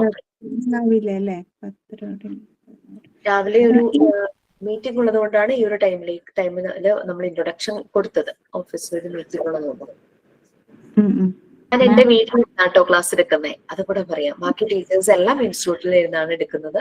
എന്നെ നിങ്ങൾക്ക് എന്റെ വീട്ടിലിരുന്ന് കാണാം. Okay ma'am. ഈ പ്ലേസ് ഇത് പാറൂരാണോ ഈ സ്ഥലം വരുന്നത്? നമ്മുടെ സ്മാർട്ട് ശ്രീയുടെ ഓഫീസ് പറവൂർ ടൗണിൽ തന്നെയാണ്. നമ്മുടെ ഇൻസ്റ്റിറ്റ്യൂട്ട്, അതായത് ടീച്ചേഴ്സ് എല്ലാം ഇരുന്ന് ക്ലാസ് എടുക്കുന്ന ഇൻസ്റ്റിറ്റ്യൂട്ട് പാലിയം എന്ന് പറയും, ചേന്നമംഗലം. അറിയില്ല. പാലിയം നമ്മുടെ പറവൂർ ടൗണിൽ നിന്ന് ഒരു 3-4 kilometers. അപ്പൊ ടീച്ചിങ് പ്രാക്ടീസ് ഒക്കെ വരുന്നത് അതിന് അവിടെ അടുത്തൊക്കെ സ്കൂളിലായിരിക്കും? ടീച്ചിങ് പ്രാക്ടീസ് നിങ്ങളുടെ വീട് എവിടെയാണോ അതിനടുത്തുള്ള സ്കൂള്, നിങ്ങൾക്ക് താല്പര്യമുള്ള സ്കൂള് പോയി നിങ്ങൾക്ക് സെലക്ട് ചെയ്യാം. താല്പര്യം എന്ന് പറയുമ്പോൾ നമ്മുടെ ബയോഡേറ്റയില് ഞാൻ ഈ സ്കൂളിലാണ് ടീച്ചിങ് പ്രാക്ടീസ് ചെയ്തതെന്ന് പറയുമ്പോൾ ഒരു നല്ലൊരു വാല്യൂ തോന്നണം. ആ രീതിയിൽ സ്കൂൾ സെലക്ട് ചെയ്യാം. എന്നിട്ട് അവരോട് പോയി ആദ്യം ചോദിക്കുക, എനിക്കിങ്ങനെ ഞാൻ ഈ കോഴ്സ് ചെയ്യുന്നു, ഇവിടെ ടീച്ചിങ് പ്രാക്ടീസ് ചെയ്യാൻ താല്പര്യമുള്ളതെന്ന് പറയുമ്പോൾ അവർ പോസിറ്റീവായിട്ട് റെസ്പോണ്ട് ചെയ്യുവാണെങ്കിൽ ഉടനെ തന്നെ PROയെ കണക്ട് ചെയ്യാം. നമ്മുടെ സ്മാർട്ട് സ്ത്രീയിലെ PROയെ വിളിക്കുക, ഞാൻ ഇന്ന സ്കൂളിൽ പ്രാക്ടീസ് ചെയ്യാനായിട്ട് താല്പര്യപ്പെടുന്നു എന്ന് പറയുമ്പോൾ നമ്മുടെ ഇവിടെ നിന്ന് ഒരു ലെറ്റർ, ഒരു റിക്വസ്റ്റ് ലെറ്റർ ആ സ്കൂളിലെ ഹെഡ് ഓഫ് ദി ഇൻസ്റ്റിറ്റ്യൂഷന് നിങ്ങൾക്ക് പ്രൊവൈഡ് ചെയ്യും. സോഫ്റ്റ് കോപ്പി ആയിരിക്കും, അത് പ്രിന്റ് എടുത്ത് അവിടെ കൊടുത്താൽ മതി. അല്ലാതെ നമുക്ക് നമ്മളുടെ ലൊക്കാലിറ്റിയിലുള്ള സ്കൂളിൽ പോവുകയാണല്ലോ കൺവീനിയന്റ് അല്ലെ, ദൂരെ ഒന്നും പോകാൻ ബുദ്ധിമുട്ടല്ലേ. സ്ഥലങ്ങൾ അറിയാത്തോണ്ട് വരാനും. പറവൂര് അല്ല വന്ന് എവിടെ ദിവ്യശ്രീയുടെ സ്ഥലം? ഇരിഞ്ഞാലക്കുട അല്ല, വെള്ളാങ്കല്ലൂർ, ചാലക്കുടി, അങ്ങനെ ഇവിടെ നല്ല CBSE സ്കൂളൊക്കെ ഉണ്ടല്ലോ അല്ലേ? ഇരിഞ്ഞാലക്കുട ക്രൈസ്റ്റ്, അത് ICSE ആണ്. ക്രൈസ്റ്റ്, സെന്റ് മേരീസ്, അങ്ങനെ സ്കൂളുണ്ട്. ഓക്കെ, ഇനി എന്തെങ്കിലും ഡൗട്ട്സ് ഉണ്ടോ? എന്റെ ഡൗട്ട്സുകൾ ക്ലാസ്സിൽ ഒരു CBSE തന്നെ ചെയ്യാൻ പറ്റുള്ളൂ. ടീച്ചിങ് പ്രാക്ടീസ് നിങ്ങൾക്ക് ഇഷ്ടമുള്ള സ്കൂളുകളിൽ ചെയ്യാം. നമ്മുടെ പ്രീവിയസ് ബാച്ചിലെ കുട്ടികൾ സ്റ്റേറ്റ് സിലബസിൽ സ്കൂളിൽ ചെയ്തിട്ടുണ്ട്, CBSE സ്കൂളിൽ ചെയ്തിട്ടുണ്ട്. ചിലർക്ക് ഇതൊരു സർവീസ് എന്നുള്ള ഭയങ്കര ആഗ്രഹം കൊണ്ട് ബഡ് സ്കൂളിലെ സ്പെഷ്യൽ സ്കൂളുകളിലെ അവിടെയും പോയിട്ടുണ്ട്. നമുക്ക് എത്ര ദിവസമായിരിക്കും ഈ ടീച്ചിങ് പ്രാക്ടീസ് വരുന്നതോ 1 വീക്ക് ആണോ? ടീച്ചിങ് പ്രാക്ടീസ് പേഴ്സണലി എന്റെ ഒരു അഭിപ്രായത്തിൽ 10 to 15 വർക്കിംഗ് ഡേയ്സ് മതി. 10 to 15 വർക്കിംഗ് ഡേയ്സ് മതി. പക്ഷെ കുട്ടികൾ പറയും എനിക്ക് ഇച്ചിരി കൂടെ ഒരു പ്രാക്ടീസ് വേണം, എക്സ്പീരിയൻസ് വേണം എന്നൊക്കെ പറഞ്ഞ് 1 മാസം 2 മാസം 3 മാസം ചെയ്യുന്നവരുണ്ട്. ചില കുട്ടികൾ അവിടെ ടീച്ചിങ് പ്രാക്ടീസ് ചെയ്യുമ്പോൾ തന്നെ സ്കൂളുകാർക്ക് ഇഷ്ടപ്പെട്ടിട്ട് അവിടെ തന്നെ അവർ പ്ലേസ്ഡ് ആകാറുണ്ട്. നമ്മൾ ആ ടീച്ചിങ് പ്രാക്ടീസ് ചെയ്യുന്ന സമയത്ത് അതിന്റെ വീഡിയോസോ അങ്ങനെ എന്തെങ്കിലും എടുത്ത് അയച്ചു തരണോ, അങ്ങനെ എന്തെങ്കിലും? അങ്ങനെയൊന്നും വേണ്ട, നിങ്ങൾക്ക് ക്ലാസ്സിൽ എന്തെങ്കിലും വരുമ്പോൾ ഷെയർ ചെയ്യാം, അങ്ങനെയുള്ള കാര്യങ്ങൾ ചെയ്യും. പിന്നെ ടീച്ചിങ് പ്രാക്ടീസിന് പോകുമ്പോൾ ചെയ്യേണ്ട കാര്യങ്ങളും ഒരു റിപ്പോർട്ട് പോലെ പ്രിപ്പയർ ചെയ്യാനുണ്ട്. അതൊക്കെ ആ ടീച്ചിങ് പ്രാക്ടീസിന് പോകേണ്ട സമയമാകുമ്പോൾ ഞാൻ പറഞ്ഞു തരാം. പോകുമ്പോ ചിലപ്പോ ഒരു കൺഫ്യൂഷൻ വരും, അതുകൊണ്ടാണ് പറഞ്ഞു തരാം. ഓക്കെ, പ്രാക്ടീസിന് പോണ എത്ര മാസം ഒക്കെ കഴിയുമ്പോഴാ പഠിച്ച്? നമ്മുടെ കോഴ്സ് സ്റ്റാർട്ട് ചെയ്ത് എനിക്ക് തോന്നുന്നു ഒരു 6 month ഒക്കെ ആവുമ്പോൾ പോകുന്നത് നല്ലതായിരിക്കും. അത് പറയാൻ കാരണം എന്താണെന്ന് വെച്ചാൽ നമ്മുടെ മോഡ്യൂൾ 1 പാർട്ട് 3 ആണ് മോണ്ടിസോറി മെത്തേഡും അതിന്റെ ആപ്ലിക്കേഷൻ അങ്ങനത്തെ കാര്യങ്ങളെല്ലാം വരുന്നത്. നിങ്ങൾ മോണ്ടിസോറി മെത്തേഡ് അതിന്റെ ഡെപ്തിലേക്ക് പഠിക്കുന്ന ടൈം അപ്പോഴാണ്. അപ്പൊ ആ മെത്തേഡ് അറിഞ്ഞിട്ട് പോകുന്നതായിരിക്കും നല്ലത്. പിന്നെ അതിന്റെ പാരലൽ ആയിട്ടാണ് നമ്മൾ പ്രാക്ടിക്കൽ സെഷൻസും അതിന്റെ മെറ്റീരിയൽസ് ഒക്കെ ഇങ്ങനെ നമ്മളായിട്ട് ഉണ്ടാക്കാനായിട്ട് തുടങ്ങും. അപ്പൊ അതൊക്കെ ഉണ്ടാക്കി കഴിഞ്ഞാൽ അതുമായിട്ട് പോകുന്നതാണല്ലോ നല്ലത്. അതുകൊണ്ട് കോഴ്സ് തുടങ്ങി ഒരു 6 month ഒക്കെ ആകാറാകുമ്പോഴേക്കും ഈ ഒരു പോർഷനിലേക്ക് എത്തും. അപ്പൊ ആ ഒരു ടൈം. പിന്നെ വേറൊന്ന് ശ്രദ്ധിക്കേണ്ടത്, അത് നമ്മൾ ഡിസൈഡ് ചെയ്യുന്ന ടൈം. നമ്മൾ പോകുന്ന സ്കൂളില് എക്സാം ടൈം ആണോ, ഓണം സെലിബ്രേഷൻ ആണോ, ക്രിസ്മസ് സെലിബ്രേഷൻ ആണോ, പിന്നെ ആനുവൽ ഡേ ആണോ, അങ്ങനെയൊക്കെ ആണോ എന്നൊക്കെ ശരിക്കും നോക്കിയിട്ട് വേണം പോവാൻ. കാരണം എക്സാം ടൈം ആണെങ്കിൽ നമ്മൾ ചുമ്മാ എക്സാം ഡ്യൂട്ടി ചെയ്യേണ്ടി വരും. ആനുവൽ അതൊന്നും ചെയ്യുന്നതിന് പ്രശ്നമല്ല, നമുക്കൊന്നും ക്ലാസ് എടുക്കാൻ പറ്റില്ലല്ലോ. പിന്നെ ആനുവൽ ഡേയുടെ സമയത്ത് 1 മാസം മുമ്പേ സ്കൂളുകാർ ആനുവൽ ഡേക്ക് വേണ്ടിയിട്ട് ഭയങ്കര പ്രോഗ്രാമും കാര്യങ്ങളുടെ പ്രാക്ടീസ് ഒക്കെ ആയിരിക്കും. അപ്പൊ നമ്മൾ പിന്നെ അതിലങ്ങായി പോകും. അപ്പൊ അതുകൊണ്ട് അതൊക്കെ നോക്കി, പരീക്ഷ ടൈം ആകുമ്പോൾ ഒന്നും എടുക്കാനും കിട്ടില്ല, ആനുവൽ ഡേ ആകുമ്പോൾ ഇങ്ങനത്തെ കാര്യങ്ങളും അതൊക്കെ നോക്കിയിട്ട് ഒരു ടൈം ഒന്ന് സെറ്റ് ചെയ്താൽ മതി. നമ്മുടെ ഈ ഒരു പോർഷൻസ് ഇതാവുമ്പോഴേക്കും നിങ്ങൾക്ക് അതിനെപ്പറ്റി ചിന്തിച്ചു തുടങ്ങും. പിന്നെ സ്കൂളിൽ വർക്ക് ചെയ്യുന്നവര് പ്രത്യേകം ടീച്ചിങ് പ്രാക്ടീസിന് പോകേണ്ട കാര്യമില്ല. ചില കുട്ടികൾ ഹയർ ക്ലാസ്സിൽ വർക്ക് ചെയ്യുന്ന ടീച്ചർമാരുണ്ട്. അവരെന്നിട്ട് സമയം കിട്ടുമ്പോൾ KG സെഷനിൽ പോയിട്ട് ഒരു ഒബ്സർവേഷൻ എന്നുള്ള രീതിയിൽ അവിടെ ഇരിക്കും, കുട്ടികളുടെ കൂടെ കുറെ ആക്ടിവിറ്റീസ് ഒക്കെ ചെയ്യും. അങ്ങനെ ചെയ്തവരുണ്ട്. ചിലര് അവർ ഏത് ക്ലാസ് ആണോ പഠിപ്പിക്കുന്നത് ആ ക്ലാസ്സിൽ തന്നെ ഈ മെത്തേഡ് അങ്ങ് അപ്ലൈ ചെയ്ത് ആ രീതിയിൽ പഠിപ്പിക്കും. അതൊക്കെ മതി. സ്കൂളിൽ വർക്ക് ചെയ്യുന്നവർക്ക് അത് മതിയാകും. അവർ പ്രത്യേകം വേറെ പോകണമെന്നില്ല. പിന്നെ ട്യൂഷൻസ് എടുക്കുന്നവരുണ്ട്, അവരെല്ലാം ട്യൂഷന്റെ സ്റ്റൈല് തന്നെ മാറ്റി. അപ്പൊ ഫീഡ്ബാക്ക് കിട്ടിയത് ഇതായിരുന്നു, കുട്ടികൾക്ക് കുറെ കൂടെ ഇഷ്ടമാണ് ടീച്ചറെ കുറെ കൂടെ ഇഷ്ടമായി, ട്യൂഷന് വരാൻ ഇഷ്ടമായി. പിന്നെ അവരുടെ ലേണിംഗ് തന്നെ ആ ഒരു രീതി തന്നെ മാറി, പാരന്റ്സിന് സന്തോഷമായി. ഇതൊക്കെയാണ് നമുക്ക് കിട്ടിയ ഫീഡ്ബാക്ക് ട്യൂഷൻസ് എടുക്കുന്നവരുടെ കയ്യിൽ നിന്നും. മിസ്സേ, അപ്പൊ ടീച്ചിങ് പ്രാക്ടീസ് നമുക്ക് കമ്പൽസറി ആണോ സ്കൂളിൽ തന്നെ പോയി ചെയ്യണം എന്നുള്ള? കാരണം ഞാൻ ഇതേപോലെ ട്യൂഷൻ എടുക്കുന്നതാണേ. അപ്പൊ ഞാൻ അതൊക്കെ ഒന്ന് അപ്ലൈ ചെയ്യാൻ വേണ്ടിയിട്ടാണ് നമ്മൾ ഈ കോഴ്സിനകത്ത് ചേർന്നത് തന്നെ. മതി സെന്ന, കുഴപ്പമൊന്നുമില്ല. സെന്നക്ക് അത്രയും ഒരു സ്കൂളിൽ കൂടെ പോകണമെന്ന് തോന്നുവാണെങ്കിൽ ചെയ്താൽ മതി. ട്യൂഷൻ എത്ര പിള്ളേരുണ്ട്? ഏത് ക്ലാസ്സാ? ഇപ്പോ 5 കുട്ടികളാണ് എനിക്കുള്ളത്. 2 5ാം ക്ലാസ്, പിന്നെ 2ാം ക്ലാസ്, 3ാം ക്ലാസ്. അതിനകത്ത് 2 കുട്ടികൾ CBSE, പിന്നെ സ്റ്റേറ്റ് സിലബസ് ഇംഗ്ലീഷ് മീഡിയം, അങ്ങനെയാണ്. എക്സ്പാൻഡ് ചെയ്ത് പോകട്ടെ. മാഡം, ഈ പ്രാക്ടീസ് ഡേ കെയറിൽ ചെയ്യാൻ പറ്റുമോ? ചെയ്യാലോ. ഡേ കെയർ കൊച്ചു കുട്ടികളാണോ? മീൻസ് ചെറിയ 2 year 2.5 year 2.5 ഒക്കെ ആകുമ്പോൾ നമുക്ക് ചെറിയ ചെറിയ ആക്ടിവിറ്റീസ് ഒക്കെ തുടങ്ങാം. ഒക്കെ ആകുമ്പോൾ സ്വന്തം ഡേ കെയർ ആണോ? അല്ല, എനിക്കില്ല, സിസ്റ്ററിലോക്ക് ഡേ കെയർ ഉണ്ട്. മതി. ഞാനും കുട്ടികളെ വലുതാവൂലോ. നമ്മളൊരു ഇതാവുമ്പോഴേക്ക് 2.5 വയസ്സൊക്കെ, ഒരു 3 വയസ്സിനൊക്കെ അടുത്താവുമ്പോഴേക്കും അവരവിടെ നിന്ന് മാറ്റുമോ? ഇല്ല, അത് ഇപ്പൊ സ്റ്റാർട്ട് ആയിട്ടുള്ളൂ. ഒരു 1-2 month ആയിട്ടുള്ളൂ. സിസ്റ്ററിലോയ്ക്കും അതൊരു ഹെൽപ്പ് ആയിരിക്കും. അത് അങ്ങനെ നോക്കിക്കോളൂ, കുഴപ്പമൊന്നുമില്ല. എന്തെങ്കിലും ഡൗട്ട്സ് ഉണ്ടോ? മിസ്, ഓൺലൈൻ എക്സാം ഇതുവരെ എഴുതിയിട്ടില്ല. അന്നേരം എക്സാമിന്റെ സമയമാകുമ്പോൾ നമുക്കത് പറഞ്ഞു തരുമോ എങ്ങനെയൊക്കെയാ ചെയ്യാൻ? പറഞ്ഞു തരും. അതിന്റെ ഇൻസ്ട്രക്ഷൻസ് തരാം. അതായത് നിങ്ങൾ മോക്ക് ടെസ്റ്റ് ചെയ്യുമ്പോൾ തന്നെ നിങ്ങൾക്ക് ക്വസ്റ്റ്യൻ പേപ്പർ എങ്ങനെയാണ് നിങ്ങൾക്ക് കിട്ടുന്നതെന്നും ഓപ്പൺ ആക്കേണ്ടത് എങ്ങനെയാണെന്ന് സബ്മിറ്റ് ചെയ്യേണ്ടതെന്ന് മനസ്സിലാവും. അതേസമയം അതിനുശേഷം ടേം 1 ടേം 2 എക്സാമിനേഷൻ എഴുതി കഴിയുമ്പോൾ പിന്നെ മെയിൻ എക്സാമിന് കൺഫ്യൂഷൻ വരില്ല. അത് പറഞ്ഞു തരാം. ആ ഒരു ടൈം ആകുമ്പോഴേക്കും അതെങ്ങനെയാണ്, അതിന്റെ പ്ലാറ്റ്ഫോം, അങ്ങനെയുള്ള കാര്യങ്ങളൊക്കെ പറഞ്ഞു തരാം. താങ്ക് യു മാം. എത്ര സബ്ജക്റ്റുകളാണ് ടീച്ചർ? ഏത് സബ്ജക്റ്റ് ആണ്? ഞാൻ കൂടുതലും എടുക്കാറ് പാർട്ട് 1 എന്ന് പറയുന്നത് നമുക്ക് ഒറ്റ സബ്ജക്റ്റ്, ഹെൽത്ത് ആൻഡ് ന്യൂട്രീഷൻ. നമ്മളൊരു കുഞ്ഞിന്റെ ഡെവലപ്മെന്റിനെ പറ്റി പഠിക്കുമ്പോൾ ആ കുട്ടികൾക്ക് ഉണ്ടാവേണ്ടവർ എത്രത്തോളം ന്യൂട്രീഷ്യസ് ആയിട്ടുള്ള ഭക്ഷണം കഴിക്കണം, ഹെൽത്തിന്റെ കാര്യത്തിൽ എന്തെല്ലാം ശ്രദ്ധിക്കണം, ഹൈജീന്റെ കാര്യത്തിൽ എന്തെങ്കിലും ശ്രദ്ധിക്കണം, പിന്നെ അവർക്ക് കോമൺ ആയിട്ട് അസുഖങ്ങൾ ഉണ്ടാകാറുണ്ടല്ലേ ചെറുപ്പത്തില്, അതിന്റെ പ്രിവെൻഷൻ, അതിനു വേണ്ടി എടുക്കേണ്ട പ്രിക്വേഷൻ, അങ്ങനെയുള്ള കാര്യങ്ങൾ, പിന്നെ കുട്ടികളുടെ വെൽഫെയർ, ഇതൊക്കെയാണ് ഫസ്റ്റ് സബ്ജക്റ്റ് ആയ ഹെൽത്ത് ആൻഡ് ന്യൂട്രീഷനിൽ വരുന്നത്. അത് പാർട്ട് 1 ആണ്. മോഡ്യൂൾ 1നെ 4 പാർട്ടായിട്ട് ഡിവൈഡ് ചെയ്തിലെ പാർട്ട് 1ലെ 8 യൂണിറ്റ്സ് ചേരുന്നതാണ് ഫസ്റ്റ് സബ്ജക്ട്. അതിന്റെ ഡീറ്റെയിൽസ് സ്പ്ലിറ്റപ്പ് നിങ്ങൾക്ക് തരും കേട്ടോ. പിന്നെ മോഡ്യൂൾ 2 അല്ല, മോഡ്യൂൾ 1ലെ പാർട്ട് 2 2 സബ്ജക്റ്റ് ആയിട്ട് ഡിവൈഡ് ചെയ്തിട്ടുണ്ട്. അതിൽ 10 യൂണിറ്റ്സ് ഉണ്ട്. ആദ്യത്തെ 5 യൂണിറ്റ് ഒരു സബ്ജക്ട് ചൈൽഡ് ഡെവലപ്മെന്റ്, പിന്നെ അടുത്ത 5 യൂണിറ്റ് സൈക്കോളജി എന്നും പറഞ്ഞിട്ട് ഒരു സബ്ജക്ട്. കാരണം കുട്ടികളെ മനസ്സിലാക്കണമെങ്കിൽ അവരുടെ ബിഹേവിയർ നമ്മൾ മനസ്സിലാക്കണം. അതിന് സൈക്കോളജി അറിഞ്ഞിരിക്കണം. വളരെ ഇൻട്രസ്റ്റിംഗ് ആയിട്ടുള്ളതാണ്. പിന്നെ ചൈൽഡ് ഡെവലപ്മെന്റ്, കുട്ടികളുടെ ഡെവലപ്മെന്റ് ഏതൊക്കെ ഏരിയയിലാണ്, ഫിസിക്കൽ, സോഷ്യൽ, ഇമോഷണൽ, ലാംഗ്വേജ്, അങ്ങനെ വരും. പിന്നെ 3ാമത്തെ പാർട്ടാണ് മോണ്ടിസോറി മെത്തേഡ് തിയറി, അതിന്റെ application, Montessori philosophy of education, ഇതിന്റെ ഒറിജിൻ, അതെങ്ങനെ വന്നു, അത് അപ്ലൈ ചെയ്തപ്പോൾ ഉണ്ടായ ഡിഫറൻസ്, അങ്ങനത്തെ കാര്യങ്ങളൊക്കെയാണ് ആ ഒരു പാർട്ട് 3 വരുന്നത്. അതിനെ 2 സബ്ജക്റ്റ് ആയിട്ട് ഡിവൈഡ് ചെയ്തിട്ടുണ്ട്. ഒന്ന് മോണ്ടിസോറി ഫിലോസഫി ഓഫ് എഡ്യൂക്കേഷൻ, മറ്റേത് Montessori theory, methods and application. ഈ പറഞ്ഞതില് പാർട്ട് 1ഉം ചിലപ്പോ പാർട്ട് 2ല് 1-2 യൂണിറ്റ്സും, പിന്നെ പാർട്ട് 3ലെ മെയിൻ ആയിട്ടുള്ള കോർ ടോപ്പിക്സും ഞാനായിരിക്കും എടുക്കുന്നത്. പാർട്ട് 4 ഒരു സ്കൂളിന്റെ ഇൻഫ്രാസ്ട്രക്ചർ എങ്ങനെയാണ്, സ്കൂളും പബ്ലിക്കുമായുള്ള റിലേഷൻ, അങ്ങനെയുള്ള കുറച്ച് കാര്യങ്ങളൊക്കെയാണ് പാർട്ട് 4ൽ വരുന്നത്. അങ്ങനെ നമുക്ക്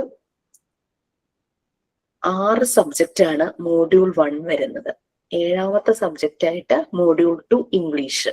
അങ്ങനെ 7 സബ്ജക്റ്റ് ചേർന്നാണ് നമുക്ക് മെയിൻ എക്സാം വരുന്നത്. മോഡ്യൂൾ 3 പ്രാക്ടിക്കൽ സെഷൻ ആണ്.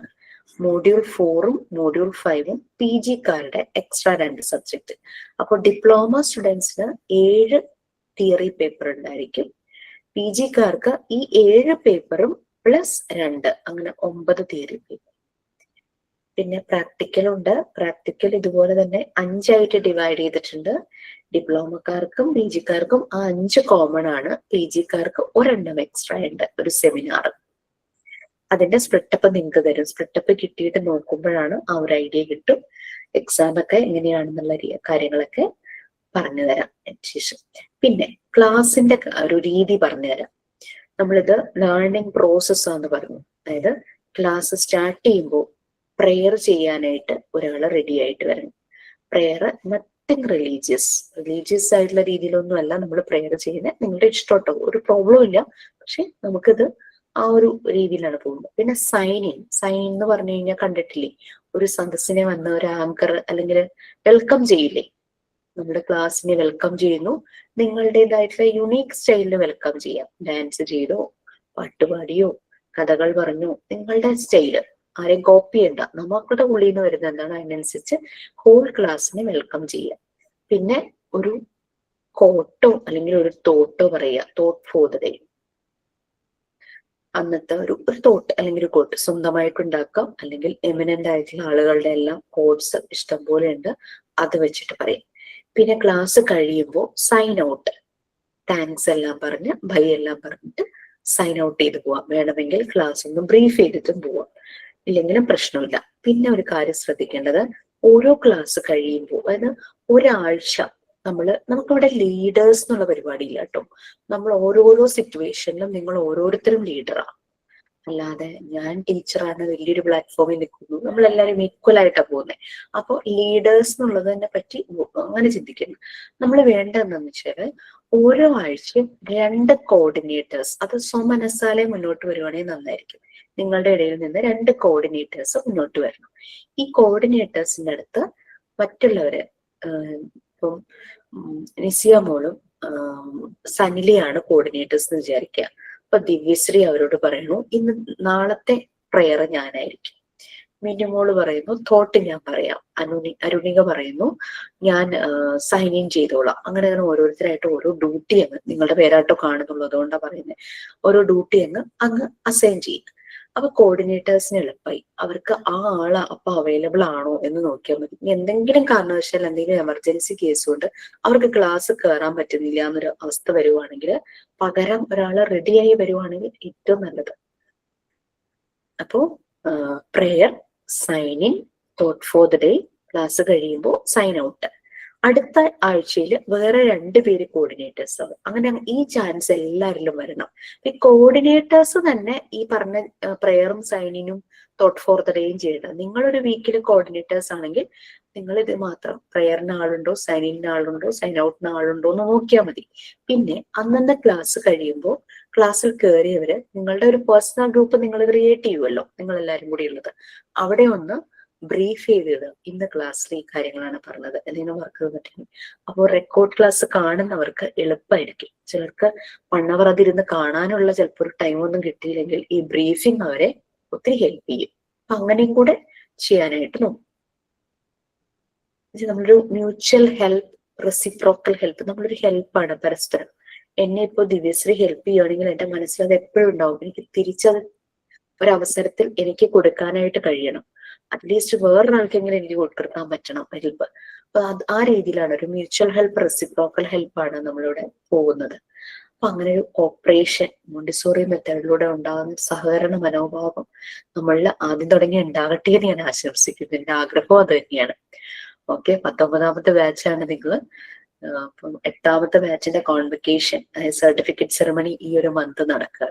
ബാക്കിയുള്ള ആക്ടിവിറ്റീസും അസൈൻമെന്റും മറ്റു ഡീറ്റെയിൽസും ക്ലാസ്സിൽ വഴിയെ പറഞ്ഞുതരാം. എക്സാം റിലേറ്റഡ് കാര്യങ്ങളും ഡൗട്ട്സും ടെക്സ്റ്റിന്റെ കാര്യത്തിലും സർട്ടിഫിക്കറ്റ് കോഴ്സിന്റെ മറ്റു കാര്യങ്ങളുമായിട്ടുള്ള കാര്യങ്ങൾ സാറിനോട് നേരിട്ട്, സാർ ഇതുപോലെ തന്നെ വരും, അധികം താമസിയാതെ തന്നെ നെക്സ്റ്റ് ഡേ ഏതെങ്കിലും ക്ലാസ്സിൽ സാർ വരും, ഈ വീക്കിൽ തന്നെ സംസാരിക്കാൻ കേട്ടോ. കവിത എന്തെങ്കിലും പറയാനുണ്ടോ? മേഡം, അത് നമ്മളൊരു നോട്ട് വെച്ചിട്ട് പഠിക്കേണ്ടതായ കാര്യങ്ങളുണ്ടോ ഇതില്? എങ്ങനെയാണ് നോട്ട് വെച്ചിട്ടെന്ന് പറഞ്ഞു കഴിഞ്ഞാൽ നമ്മളിങ്ങനെ ക്ലാസ്സിൽ ഇങ്ങനെ നടന്നു പോകുമ്പോൾ നിങ്ങൾക്ക് മനസ്സിലാകുന്ന രീതിയിൽ അത് നോട്ട് ചെയ്ത് വെക്കാം. നമുക്കത് നോട്ട് പോലെ പ്രിപ്പയർ ചെയ്യോ അങ്ങനെയുള്ള കാര്യങ്ങളെല്ലാം ചെയ്യാം. അത് വൺസ് 1-2 ക്ലാസ് കഴിയുമ്പോൾ അത് മനസ്സിലാവും എങ്ങനെയാണ് അത് ചെയ്യേണ്ടത്. പിന്നെ ഇതിനു വേണ്ടി ഭയങ്കര ഇൻവെസ്റ്റ്മെന്റ് ഒന്നും നടത്തണ്ട. ഓരോ ടീച്ചർമാർക്ക് വേണ്ടിയിട്ട് ഓരോ നോട്ട്ബുക്ക് വാങ്ങുക, അങ്ങനത്തെ പരിപാടികളൊന്നും വേണ്ട. ഓരോ അസൈൻമെന്റ് ബുക്ക് വാങ്ങുക, അങ്ങനെയൊന്നും വേണ്ട കേട്ടോ. നമ്മളുടെ വീട്ടില് നല്ലൊരു നോട്ട്ബുക്ക്, അധികം മോശമാകാത്തതുണ്ടോ അല്ലെങ്കിൽ ഡയറി ഒക്കെ ഉണ്ടെങ്കിൽ അതില് വേറൊന്നും കുത്തിവരയ്ക്കാതെ ഇത് മാത്രം അതിനകത്ത് എഴുതാൻ നോക്കുക. ഇനി ടീച്ചർമാര് പഠിപ്പിക്കുന്ന യൂണിറ്റ് മനസ്സിലാക്കണമെങ്കിൽ ഒരു ബുക്ക് മാർക്ക് വെച്ചാൽ മതി. സ്റ്റിക്കി പേപ്പർ വെച്ചിട്ട് അതിൽ നോട്ട് ചെയ്ത് വെച്ചാൽ മതി ഏത് ടീച്ചറാണ് ഏത് സബ്ജക്റ്റ് ആണ്. എല്ലാവർക്കും വേണ്ടി സെപ്പറേറ്റ് ഒന്നും വാങ്ങണ്ട. പിന്നെ എൻ്റെ ഒരു പേഴ്സണൽ അഭിപ്രായത്തിൽ അസൈൻമെന്റ് തരുന്നത് ബുക്കിൽ എഴുതുന്നതായിരിക്കും നല്ലത്. ലൂസ് പേപ്പറിൽ എഴുതി കഴിഞ്ഞാൽ നമുക്കത് മിസ്സായി പോകും. അല്ലെങ്കിൽ നമ്മൾ അതുപോലെ സേഫ് ആയിട്ട് സെക്യൂർ ആയിട്ട് ഫയൽ ചെയ്ത് വെക്കും.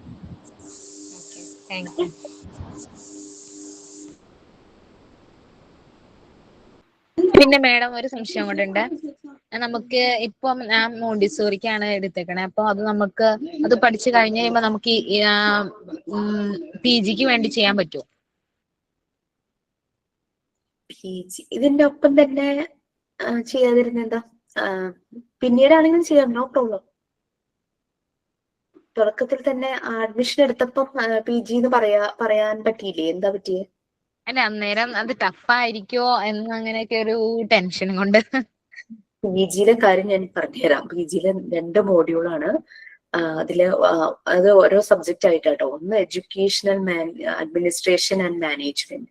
ഒരു എഡ്യൂക്കേഷണൽ ഇൻസ്റ്റിറ്റ്യൂഷൻ, ആ ഒരു സ്ഥാപനം എങ്ങനെയായിരിക്കണം, അല്ല മാനേജ്മെന്റ് എങ്ങനെയായിരിക്കണം, ഇങ്ങനെയുള്ള കാര്യങ്ങൾ. അതായത് പാർട്ട് 4-നെ ഒന്ന് ഇലാബറേറ്റ് ചെയ്തു. നമ്മുടെ ഡിപ്ലോമ PG-യുടെ കോമൺ പേപ്പറായ പാർട്ട് 4-നെ ഇലാബറേറ്റ് ചെയ്തു. അപ്പൊ അതിലെ ക്ലൈമറ്റ് എങ്ങനെയായിരിക്കണം, അങ്ങനെ കുറെ. നമുക്ക് ചുമ്മാ ഇങ്ങനെ വായിച്ചാൽ മനസ്സിലാവുന്നില്ല. കുറച്ചൊന്ന് ഇതുപോലെ ഇൻട്രസ്റ്റിങ്ങും ആക്ടിവിറ്റി ഓറിയന്റഡും അല്ലാന്നേ ഉള്ളൂ. ഇങ്ങനെ കടൽ പോലെ കുറെ എഴുതി വെച്ചിട്ടുണ്ടെന്നേ ഉള്ളൂ. PG-യിൽ പിള്ളേർ ഭയങ്കര മാർക്ക് സ്കോർ ചെയ്യില്ല. കാരണം അത് മനസ്സിലാവും, പെട്ടെന്ന് മനസ്സിലാവും. പിന്നെ അടുത്ത സബ്ജക്റ്റ് എന്ന് പറഞ്ഞു കഴിഞ്ഞാല്, ഒരു സ്കൂൾ എന്ന് പറയുമ്പോൾ അതൊരു ആരെയും കണക്റ്റഡ് ആവാതെ നിൽക്കുന്ന ഒരു സ്ഥാപനമല്ല അല്ലെ. ഒരു ഏരിയയിലെ സ്കൂൾ എന്ന് പറഞ്ഞാൽ സൊസൈറ്റിയുമായിട്ട് ഭയങ്കര കണക്റ്റഡ് ആയിരിക്കും, പബ്ലിക്കുമായിട്ട് ഭയങ്കര കണക്റ്റഡ് ആയിരിക്കും, പാരന്റ്സുമായിട്ട് ഭയങ്കര കണക്റ്റഡ് ആയിരിക്കും. ആ ഒരു ബന്ധമാണ് അടുത്ത ലാസ്റ്റ് സബ്ജക്റ്റിൽ പറയുന്നത്. ബുദ്ധിമുട്ടില്ല. അത് PRO വിളിച്ചൊന്ന് പറഞ്ഞാൽ മതി കേട്ടോ. PG ആക്കണമെന്നുണ്ടെങ്കിൽ അങ്ങനെ പറഞ്ഞോളൂ. Any doubts? ഇനി എന്തെങ്കിലും ഉണ്ടോ? മാഡം, ഇത് എല്ലാരും ഇംഗ്ലീഷിലാണോ നമ്മൾ അസൈൻമെന്റ് എല്ലാം സബ്മിറ്റ് ചെയ്യേണ്ടത്? നമ്മളുടെ എല്ലാ വർക്കുകളും നമ്മൾ ഇംഗ്ലീഷിലാണ് ചെയ്യുന്നത്. പക്ഷെ അങ്ങനെ അത് കേട്ടിട്ട് നിങ്ങൾ പേടിക്കൊന്നും വേണ്ട. കാരണം ഇപ്പൊ ഞാൻ നിങ്ങൾക്ക് ഒരു അസൈൻമെന്റ് തന്നു എന്ന് വിചാരിക്കില്ല. കുറച്ചു മുമ്പ് ഒരു ക്വസ്റ്റ്യൻ പറഞ്ഞിരുന്നു, നിങ്ങളുടെ മുന്നിൽ നിന്നൊരു കുട്ടി ബെഗ് ചെയ്യുമ്പോൾ നിങ്ങൾ എന്ത് ചെയ്യുന്നുള്ളത്. നമ്മളുടെ മനസ്സിൽ അതിന്റെ ഒരു ആൻസർ വന്നു അല്ലേ. നമ്മൾ വിചാരിക്കും എന്തുകൊണ്ടാണ് ഈ പ്രായത്തിൽ ഇവൻ ബെഗ് ചെയ്തത്, അതിനെപ്പറ്റി നമ്മൾ ചിന്തിക്കും. അതറിയാനായിട്ട് ഞാൻ ശ്രമിക്കും. അവളുടെ ആൻസർ അതായിരിക്കും, അത്രയും ആൻസർ. അതിനെ നമ്മുടെ പിള്ളേർ തോട്ടിനെ ഒന്ന് ലാംഗ്വേജിലേക്ക് ആക്കണം, ഇംഗ്ലീഷിലേക്ക് ആക്കണം. ഇപ്പൊ എന്തോരം മാർഗങ്ങളുണ്ട്. ട്രാൻസ്ലേറ്റർ ഒക്കെ ഇഷ്ടംപോലെ ഇല്ലേ. ട്രാൻസ്ലേറ്റർ യൂസ് ചെയ്ത് അതൊന്ന് വായിച്ചു നോക്കണം കേട്ടോ. വായിച്ചു നോക്കി നമുക്ക് ചില വാക്ക് കാണുമ്പോൾ ഇതിന് പകരം ഈ ഒരു സിമ്പിൾ വേർഡ് യൂസ് ചെയ്താൽ മതിയല്ലോ എന്ന് നമുക്ക് തോന്നും. അങ്ങനെ നമുക്ക് മാറ്റാം. അപ്പൊ നമ്മളും ഒന്ന് പഠിക്കുക. ഒരു സെന്റൻസ് കിട്ടിയാൽ അതിനെ കുറച്ച് ഭംഗിയാക്കാനായിട്ട്. അതുകൊണ്ട് ഇംഗ്ലീഷിൽ വിചാരിച്ച് മാറി നിൽക്കരുത്, നമ്മളത് ട്രൈ ചെയ്യണം. എനിക്ക് അത് കാരണം പ്രീ ഡിഗ്രി കഴിഞ്ഞിട്ട് പിന്നെ ഞാൻ ഡിഗ്രി ഫസ്റ്റ് ഇയർ മാത്രം പോയുള്ളൂ. അത് സെക്കൻഡ് ഇയർ ആയപ്പോഴേക്കും കല്യാണം കഴിഞ്ഞു. അപ്പൊ സത്യം പറഞ്ഞ ഒട്ടും ബേസ് എന്ന് പറഞ്ഞതില്ലേ. ഇതിപ്പോ എന്നെ ഒരാഗ്രഹമായിട്ടാണ്, അങ്ങനെ വെറുതെ ഇരുന്നിട്ട് സമയം കളയണ്ടെന്ന് വിചാരിച്ചിട്ട്. കറക്റ്റ് സമയത്ത് തന്നെ ആഗ്രഹം അങ്ങനെ ജോയിൻ ചെയ്തു. അങ്ങനെ ഇംഗ്ലീഷ് ഓർത്ത് ആരും മാറി നിൽക്കണ്ട. അത് നിങ്ങൾക്ക് ഇംഗ്ലീഷ് ക്ലാസ് കിട്ടിക്കഴിയുമ്പോൾ മനസ്സിലാവും. ഞാൻ എപ്പോഴും പേടിച്ച് ഒതുങ്ങണ ഒരു ഇപ്പൊ കമ്മ്യൂണിക്കേഷൻ വരുമ്പോ തന്നെ ഒരു സത്യത്തിൽ അതാണ് എന്റെ ഒരു പേടി. അപ്പൊ തന്നെ ഞാൻ ഒന്ന് ഒതുങ്ങി പോണ ഒരു കാര്യം അതാണ്. ഇംഗ്ലീഷ് സംസാരിക്കൽ ഒട്ടും ഫ്ലുവന്റ് അല്ല. അപ്പൊ ഗ്രാമർ തെറ്റുമോ അങ്ങനെയൊക്കെ ഒരു പേടിയുണ്ട്. ഗ്രാമറിനെ കുറിച്ച് ബോധർ ചെയ്യരുത്. ആദ്യം നമ്മൾ വളരെ ഫ്രീ ആയിട്ട് ധൈര്യത്തോടു കൂടി ലാംഗ്വേജ് അങ്ങ് യൂസ് ചെയ്യുക. ഗ്രാമർ ഓട്ടോമാറ്റിക്കലി വന്നത് ശരിയാകും. അതിന് ഇംഗ്ലീഷ് ക്ലാസ് ഹെൽപ്പ് ചെയ്യും. Thank you. Okay ma'am, thank you. Okay ma'am, bye. ഇനി ഡൗട്ട്സ്? ഇനി നമുക്ക് അടുത്ത ക്ലാസ്സിൽ കാണാം. ഇനി എന്തെങ്കിലും ഉണ്ടെങ്കിൽ ക്ലാസ്സിൽ നമുക്ക് കൺഫേം ചെയ്യാം. എന്തെങ്കിലും ചോദിക്കാനുണ്ടെങ്കിൽ ചോദിച്ചോളൂ, നോ പ്രോബ്ലം കേട്ടോ, ഞാനിവിടെ ഉണ്ട്. എന്നാലും ഞാൻ പറഞ്ഞു തരും. ഓക്കെ, സാറ് വരുമ്പോ നിങ്ങളുടെ എല്ലാ കൺസേൺസും ഡൗട്ട്സും ക്ലിയർ ചെയ്തു പോവുക സാറിന്റെ സെഷനിൽ. ബാക്കി പിന്നെ ക്ലാസ്സിൽ നമ്മൾ എല്ലാവരും കാണും. Okay ma'am, thank you. Okay, thank you. Bye. Thank Bye. you. Thank you. Thank you. Thank you, ma'am. Thank you. Bye.